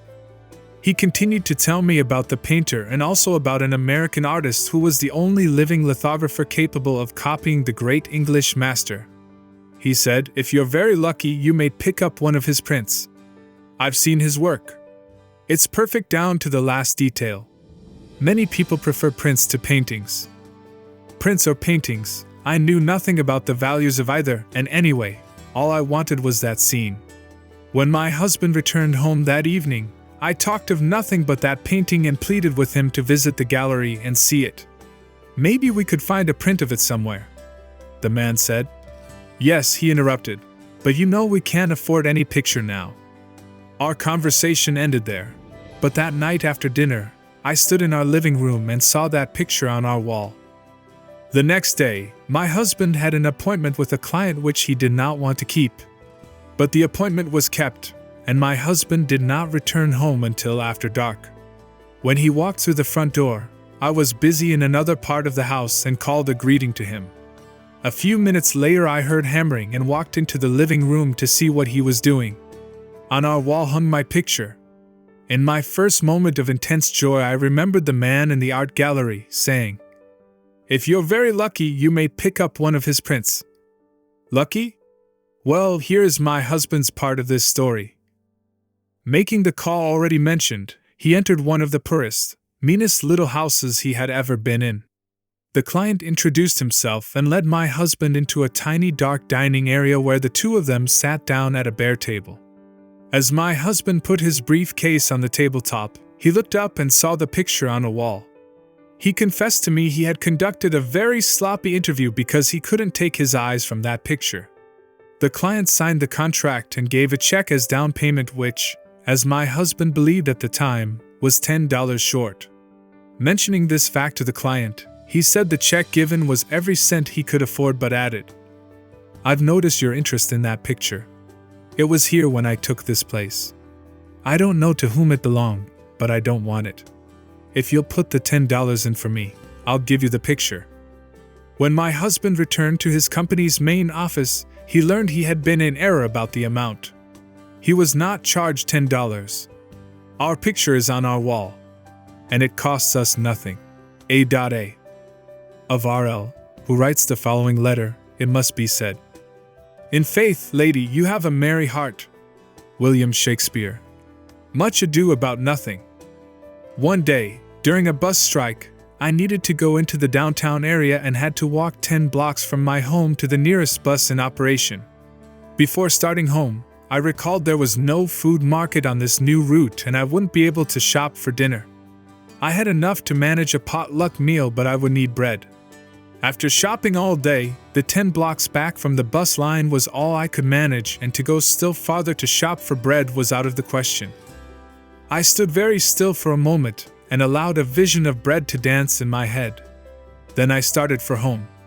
When I boarded the bus, I was so tired I grabbed the first available seat and almost sat on a paper bag. Now, on a crowded bus, tired passengers rarely look directly at one another, so being naturally curious, I peeked into the bag. Of course, it was a loaf of bread, not just any bread, but the very same brand of bread I always buy. R.L.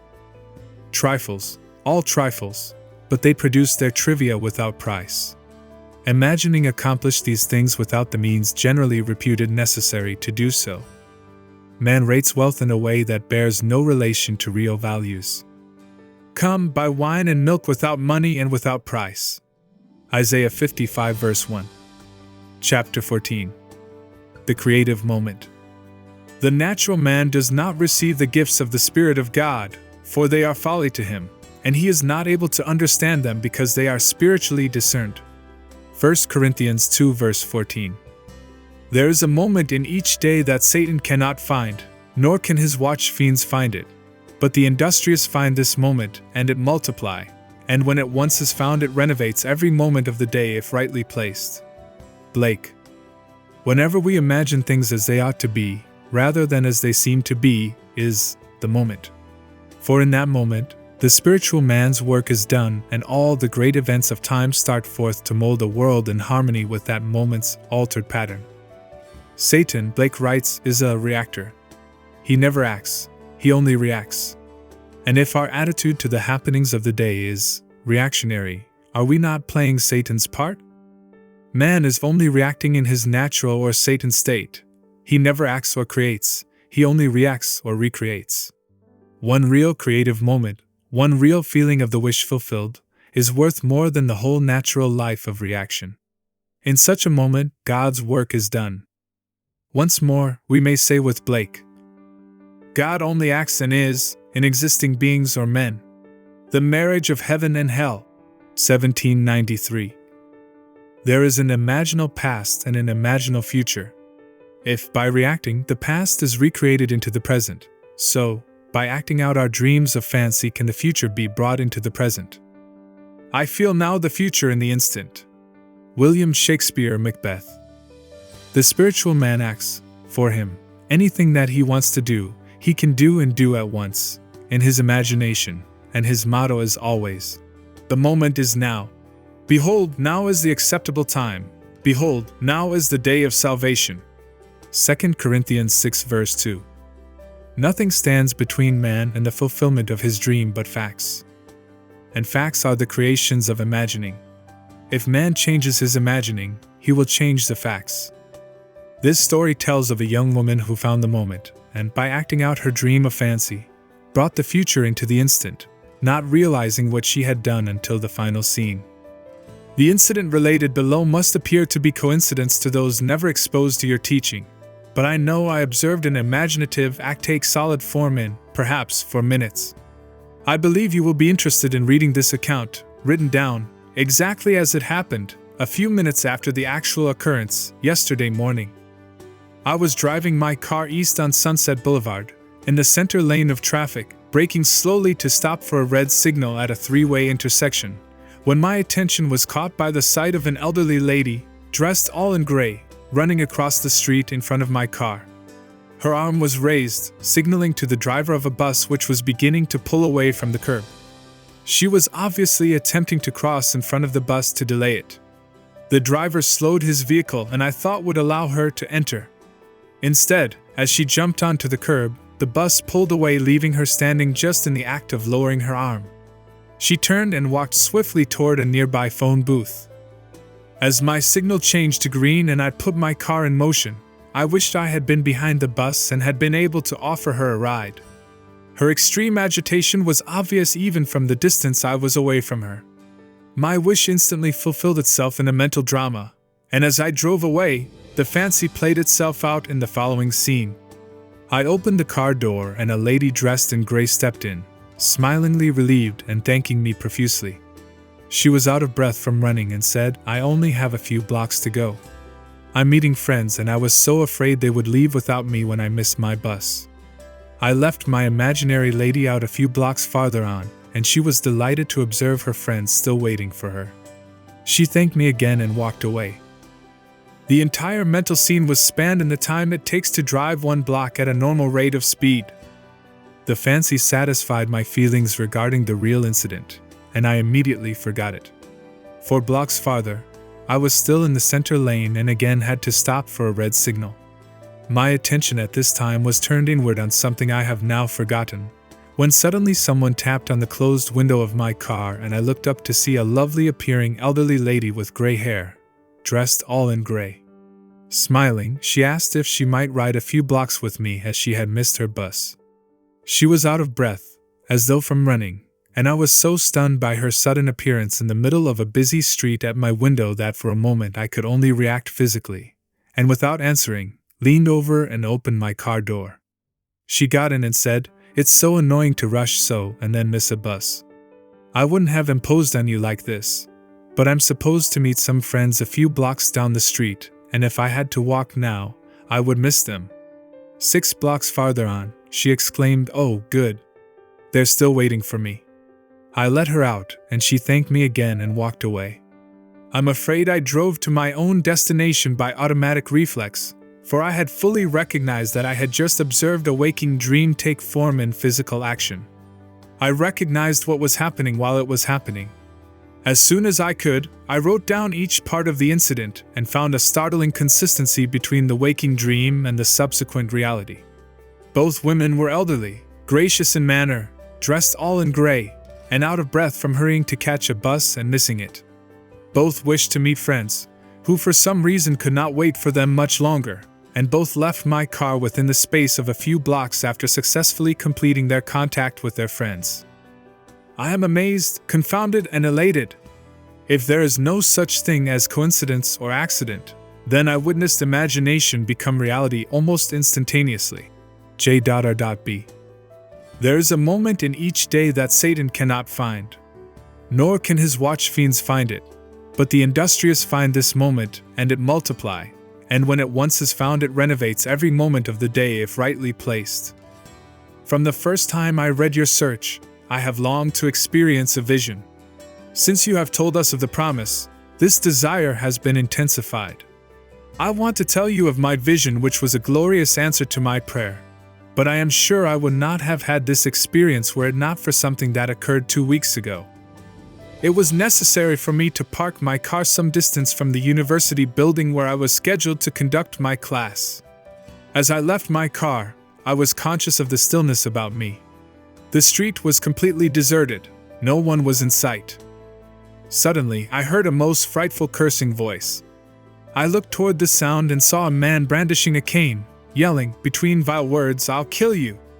I'll kill you!" I continued on as he approached me, for at that moment I thought, now I can test what I have professed to believe. If I do believe we are one, the Father, this derelict, and I, no harm can come to me. At that moment I had no fear. Instead of seeing a man coming toward me, I felt a light. He stopped yelling, dropped his cane, and walked quietly as we passed with less than a foot between us. Having tested my faith at that moment, everything about me had seemed more alive than before. Flowers brighter and trees greener. I have had a sense of peace and the oneness of life I had not known before. Last Friday, I drove to our country home. Nothing was unusual about the day or evening. I worked on a manuscript and, not being tired, did not try to fall off to sleep until around 2 the following morning. Then I turned off the light and drifted into that floating sensation, not asleep but drowsy, as I call it, half awake and half asleep.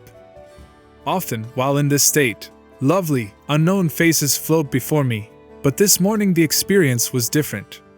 A perfect face of a child came before me in profile, then it turned and smiled at me. It was glowing with light and seemed to fill my own head with light. I was aglow and excited and thought this must be the Christos, but something within me, without sound, said, "No, this is you."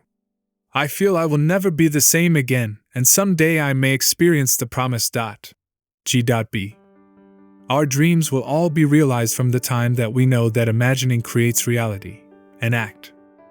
But imagination seeks from us something much deeper and more fundamental than creating things, nothing less indeed than the recognition of its own oneness with God, that what it does is, in reality, God Himself doing it in and through man, who is all imagination.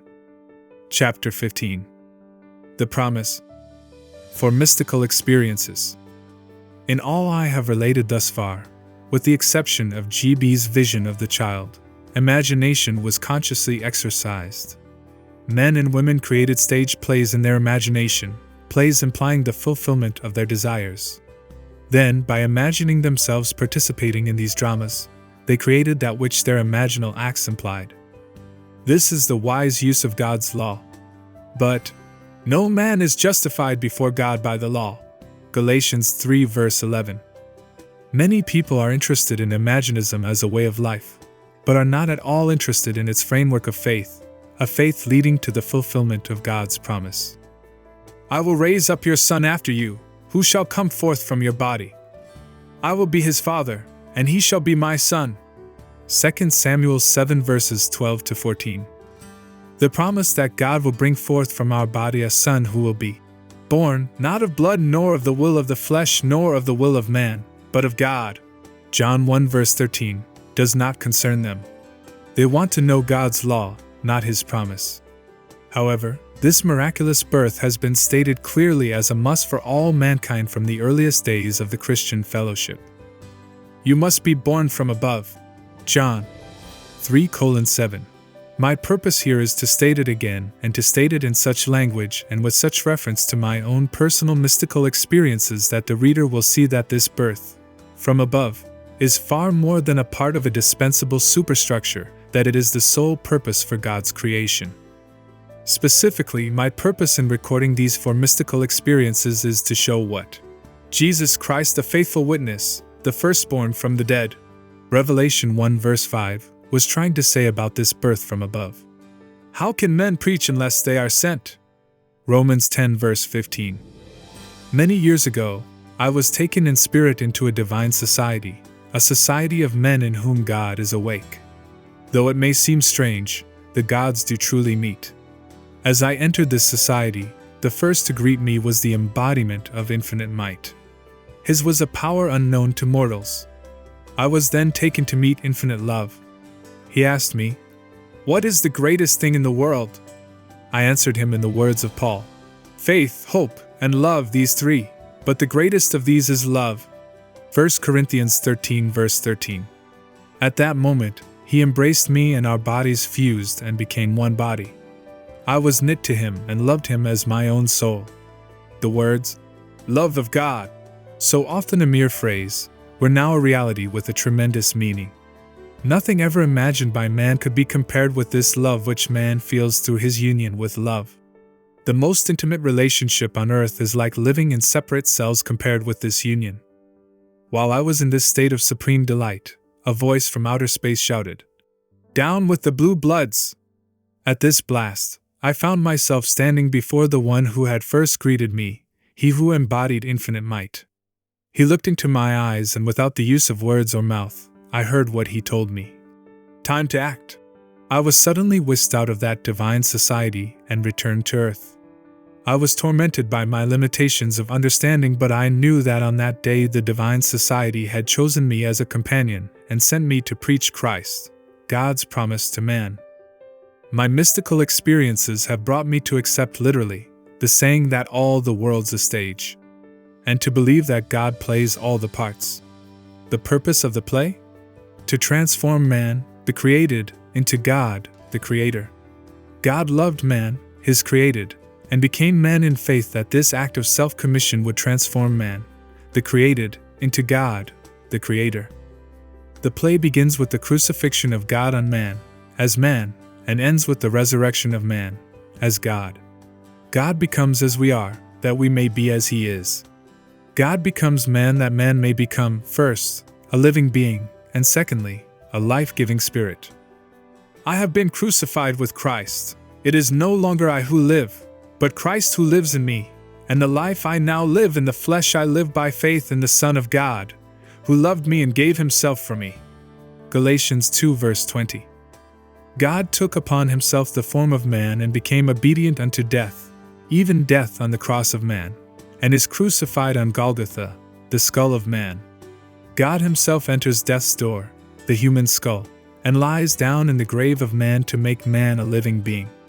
God's mercy turned death into sleep. Then began the prodigious and unthinkable metamorphosis of man, the transformation of man into God. No man, unaided by the crucifixion of God, could cross the threshold that admits to conscious life, but now we have union with God and his crucified self. He lives in us as our wonderful human imagination. Man is all imagination, and God is man, and exists in us and we in him. The eternal body of man is the imagination, that is, God himself. Blake. When he rises in us, we will be like him, and he will be like us. Then all impossibilities will dissolve in us at that touch of exaltation which his rising in us will impart to our nature. Here is the secret of the world. God died to give man life and to set man free, for however clearly God is aware of his creation, it does not follow that man, imaginatively created, is aware of God. To work this miracle, God had to die, then rise again as man, and none has ever expressed it so clearly as William Blake. Blake says, or rather has Jesus say, "Unless I die, thou canst not live, but if I die I shall arise again and thou with me." Wouldest thou love one who never died for thee, or ever die for one who had not died for thee? And if God dieth not for man and giveth not himself eternally for man, man could not exist. So God dies, that is to say, God has freely given himself for man. Deliberately, he has become man and has forgotten that he is God, in the hope that man, thus created, will eventually rise as God. God has so completely offered his own self for man, that he cries out on the cross of man, my God, why hast thou forsaken me?" Matt 27:46, Psalm 21 verse 1. He has completely forgotten that he is God. But after God rises in one man, that man will say to his brothers, "Why stand we here, trembling around, calling on God for help, and not ourselves, in whom God dwells?" Blake. This first man that has been raised from the dead is known as Jesus Christ, the first fruits of those who have fallen asleep, the firstborn of the dead. For man God died, now, by a man, has come also the resurrection of the dead. Jesus Christ resurrects his dead Father by becoming his Father. In Adam, the universal man, God sleeps. In Jesus Christ, the individualized God, God wakes. In waking, man, the created, has become God, the Creator, and can truly say, "Before the world was, I am." Adon Olam, Jewish dogmatics. Just as God in his love for man so completely identified himself with man that he forgot that he was God, so man in his love for God must so completely identify himself with God that he lives the life of God, that is, imaginatively. God's play which transforms man into God is revealed to us in the Bible. It is completely consistent in imagery and symbolism. The New Testament is hid in the Old Testament, and the Old is manifested in the New. The Bible is a vision of God's law and his promise. It was never intended to teach history but rather to lead man in faith through the furnaces of affliction to the fulfillment of God's promise, to rouse man from this profound sleep and awaken him as God. Its characters live not in the past but in an imaginative eternity. They are personifications of the eternal spiritual states of the soul. They mark man's journey through eternal death and his awakening to eternal life. The Old Testament tells us of God's promise. The New Testament tells us not how this promise was fulfilled, but how it is fulfilled. The central theme of the Bible is the direct, individual, mystical experience of the birth of the child, that child of whom the prophet spoke. "To us a child is born, to us a son is given, and the government will be upon his shoulder, and his name will be called Wonderful Counselor, Mighty God, Everlasting Father, Prince of Peace. Of the increase of his government and of peace there will be no end." Isaiah 9 verses 6-7. When the child is revealed to us, we see it, we experience it, and the response to this revelation can be stated in the words of Job. I have heard of thee by the hearing of the ear, but now my eye sees thee. 42:5. The story of the incarnation is not fable, allegory, or some carefully contrived fiction to enslave the minds of men, but mystical fact. It is a personal mystical experience of the birth of oneself out of one's own skull, symbolized in the birth of a child, wrapped in swaddling clothes and lying on the floor. There is a distinction between hearing of this birth of a child from one's own skull, a birth which no scientist or historian could ever possibly explain, and actually experiencing the birth, holding in your own hands and seeing with your own eyes this miraculous child, a child born from above out of your own skull, a birth contrary to all the laws of nature. The question as it is posed in the Old Testament: ask now, and see, can a male bear a child? Why then do I see every man with his hands delivering himself like a woman in labor? Why has every face turned pale? J 30:6. The Hebrew word shalats, mistranslated loins, means to draw out, to deliver, to withdraw self. The drawing of oneself out of one's own skull was exactly what the prophet foresaw as the necessary birth from above, a birth giving man entrance into the kingdom of God and reflective perception on the highest levels of being. Throughout the ages, deep calls to deep. Psalms 42:7. Rouse thyself. Why sleepest thou, O Lord? Awake. Psalms 44:23. The event, as it is recorded in the Gospels, actually takes place in man. But of that day or that hour when the time will come for the individual to be delivered, no one knows but the Father. Do not marvel that I said to you, you must be born from above. The wind blows where it wills, and you hear the sound of it, but you do not know whence it comes or whither it goes. So it is with every one who is born of the Spirit. John 3:7-8. This revelation in the Gospel of John is true. Here is my experience of this birth from above. Like Paul, I did not receive it from man, nor was I taught it. It came through the actual mystical experience of being born from above.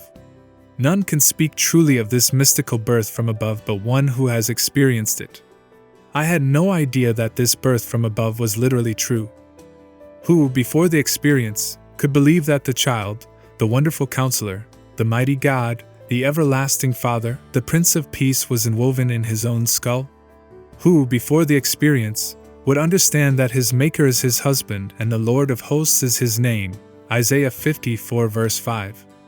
Who would believe that the Creator went in unto his own creation, man, and knew it to be himself, and that this entrance into the skull of man, this union of God and man, resulted in the birth of a son out of the skull of man, which birth gave to that man eternal life and union with his Creator forever?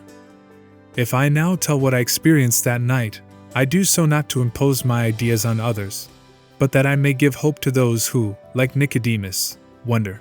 How can a man be born when he is old? John 3:4. How can he enter a second time into his mother's womb and be born? How can this be? This is how it happened to me. Therefore I will now write the vision, and make it plain upon tablets, so he may run who reads it. For still the vision awaits its time, it hastens to the end, it will not lie. If it seems slow, wait for it, it will surely come, it will not delay. Behold, he whose soul is not upright in him shall fail, but the righteous shall live by his faith. Habakkuk 2:2-4. In the early hours of the morning on July 20th, 1959, in the city of San Francisco, a heavenly dream in which the arts flourished was suddenly interrupted by the most intense vibration centered at the base of my skull. Then a drama, as real as those I experience when I am fully awake, began to unfold. I awoke from a dream to find myself completely entombed within my skull. I tried to force my way out through its base. Something gave way and I felt myself move head downward, through the base of my skull. I squeezed myself out, inch by inch. When I was almost out, I held what I took to be the foot of the bed and pulled the remaining portion of me out of my skull. There, on the floor, I lay for a few seconds. Then I rose and looked at my body on the bed. It was pale of face, lying on its back and tossing from side to side like one in recovery from a great ordeal. As I contemplated it, hoping that it would not fall off the bed, I became aware that the vibration which started the whole drama was not only in my head but now was also coming from the corner of the room. As I looked over to that corner, I wondered if that vibration could be caused by a very high wind, a wind strong enough to vibrate the window.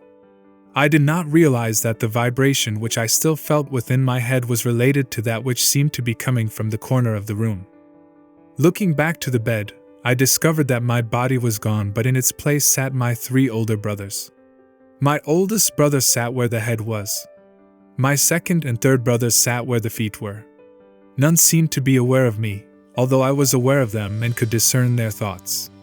I suddenly became aware of the reality of my own invisibility. I noticed that they, too, were disturbed by the vibration coming from the corner of the room. My third brother was the most disturbed and went over to investigate the cause of the disturbance.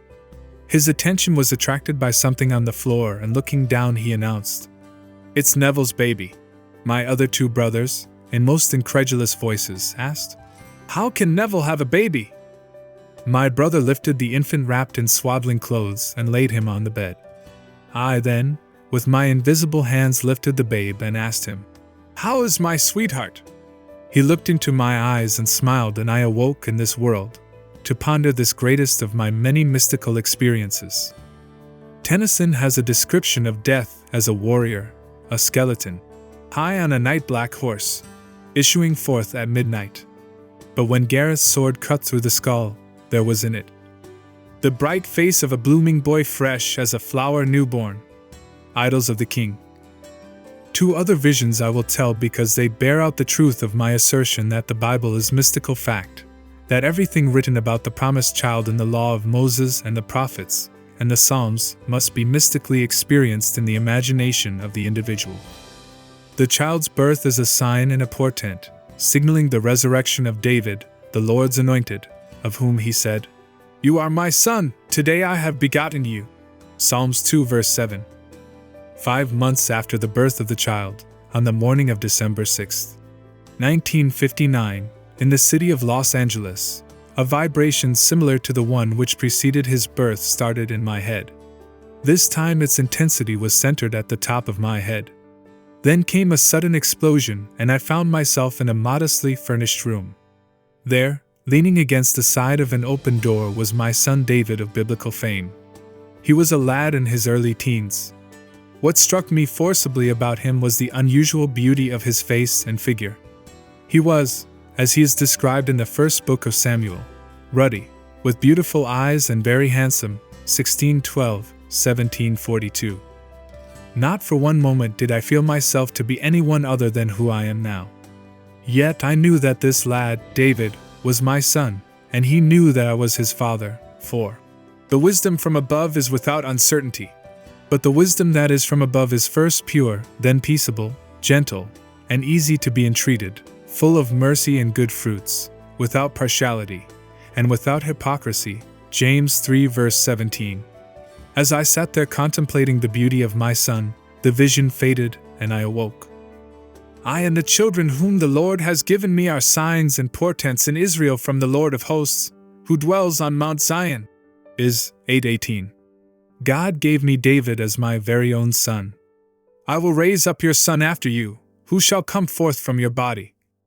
I will be his father, and he shall be my son." 2 Sam 7:12-14. God is known in no other way than through the Son. No one knows who the Son is, except the Father, or who the Father is, except the Son and anyone to whom the Son chooses to reveal him. Luke 10:22. The experience of being David's father is the end of man's pilgrimage on earth. The purpose of life is to find the father of David, the Lord's anointed, the Christ. Abner, whose son is this youth? And Abner said, "As your soul lives, O king, I cannot tell." And the king said, "Inquire whose son the stripling is." And as David returned from the slaughter of the Philistine, Abner took him and brought him before Saul with the head of the Philistine in his hand. And Saul said to him, "Whose son are you, young man?" And David answered, "I am the son of your servant Jesse the Bethlehemite, 1 Sam 17:55-58. Jesse is any form of the verb to be. In other words, I am the son of who I am self-begotten, I am the son of God, the Father. I and my Father are one, John 10 verse 30. I am the image of the invisible God. He who has seen me has seen the Father, John 14 verse 9. Whose son is not about David, but about David's father, whom the king had promised, 1 Sam 17:25, to make free in Israel. Note, in all these passages, 1 Sam 17:55, 56, 58, the king's inquiry is not about David but about David's father. I have found David my servant. He shall cry to me, Thou art my Father, my God, and the rock of my salvation. And I will make him the firstborn, the highest of the kings of the earth. Psalm 89, 20, 26-27. The individual who is born from above will find David and know him to be his very own son. Then he will ask the Pharisees, who are always with us, What do you think of the Christ? Whose son is he? And when they say to him, The son of David, he will say to them, How is it then that David, in the Spirit, calls him Lord? If David thus calls him Lord, how is he his son? Matt 22:41-45. Man's misconception of the role of the son, which is only a sign and a portent, has made the son an idol. Little children, keep yourselves from idols. 1 John 5 verse 21. God awakes, and that man in whom he awakes becomes his own father's father. He who was David's son, Jesus Christ, the son of David, Matt 1:1, has become David's father. No longer will I cry to, Our father David, thy child. Acts 4:25. I have found David. Psalm 89 verse 20. Acts 13 verse 22. He has cried to me, Thou art my father. P.S. 89:26. Now I know myself to be one of the Elohim, the God who became man, that man may become God. Great indeed, we confess, is the mystery of our religion. 1 Tim 3:16. If the Bible were history, it would not be a mystery. Wait for the promise of the Father. Acts 1:4, that is, for David, God's son, who will reveal you as the Father. This promise, says Jesus, you heard from me, Luke 24 verse 44, and to its fulfillment at that moment in time when it pleases God to give you his Son, as your offspring, which is Christ. Galatians 3 verse 16. A figure of speech is used for the purpose of calling attention to, emphasizing and intensifying the reality of the literal sense. The truth is literal, the words used are figurative. The curtain of the temple was torn in two, from top to bottom, and the earth shook and the rocks were split. Matt 27:51. On the morning of April 8, 1960, 4 months after it was revealed to me that I am David's father, a bolt of lightning out of my skull split me in two from the top of my skull to the base of my spine. I was cleft as though I were a tree that had been struck by lightning. Then I felt and saw myself as a golden liquid light moving up my spine in a serpentine motion. As I entered my skull, it vibrated like an earthquake. Every word of God proves true. He is a shield to those who take refuge in him. Do not add to his words, lest he rebuke you, and you be found a liar. Proverbs 30 verses 5 and 6. And as Moses lifted up the serpent in the wilderness, so must the Son of Man be lifted up. John 3 verse 14. These mystical experiences will help to rescue the Bible from the externals of history, persons and events, and to restore it to its real significance in the life of man. Scripture must be fulfilled in us. God's promise will be fulfilled. You will have these experiences. And you shall be my witnesses in Jerusalem, and in all Judea and Samaria and to the end of the earth. Acts 1 verse 8. The widening circle, Jerusalem, Judea, Samaria, the end of the earth, is God's plan. The promise is still maturing to its time, its appointed time, but how long, vast and severe the trials ere you find David, your son, who will reveal you as God, the Father, were long to tell, but it hastens to the end, it will not fail. So wait, for there will be no postponement. Is anything too wonderful for the Lord? At the appointed time I will return to you, in the spring, and Sarah shall have a son. Genesis 18 verse 14. The end.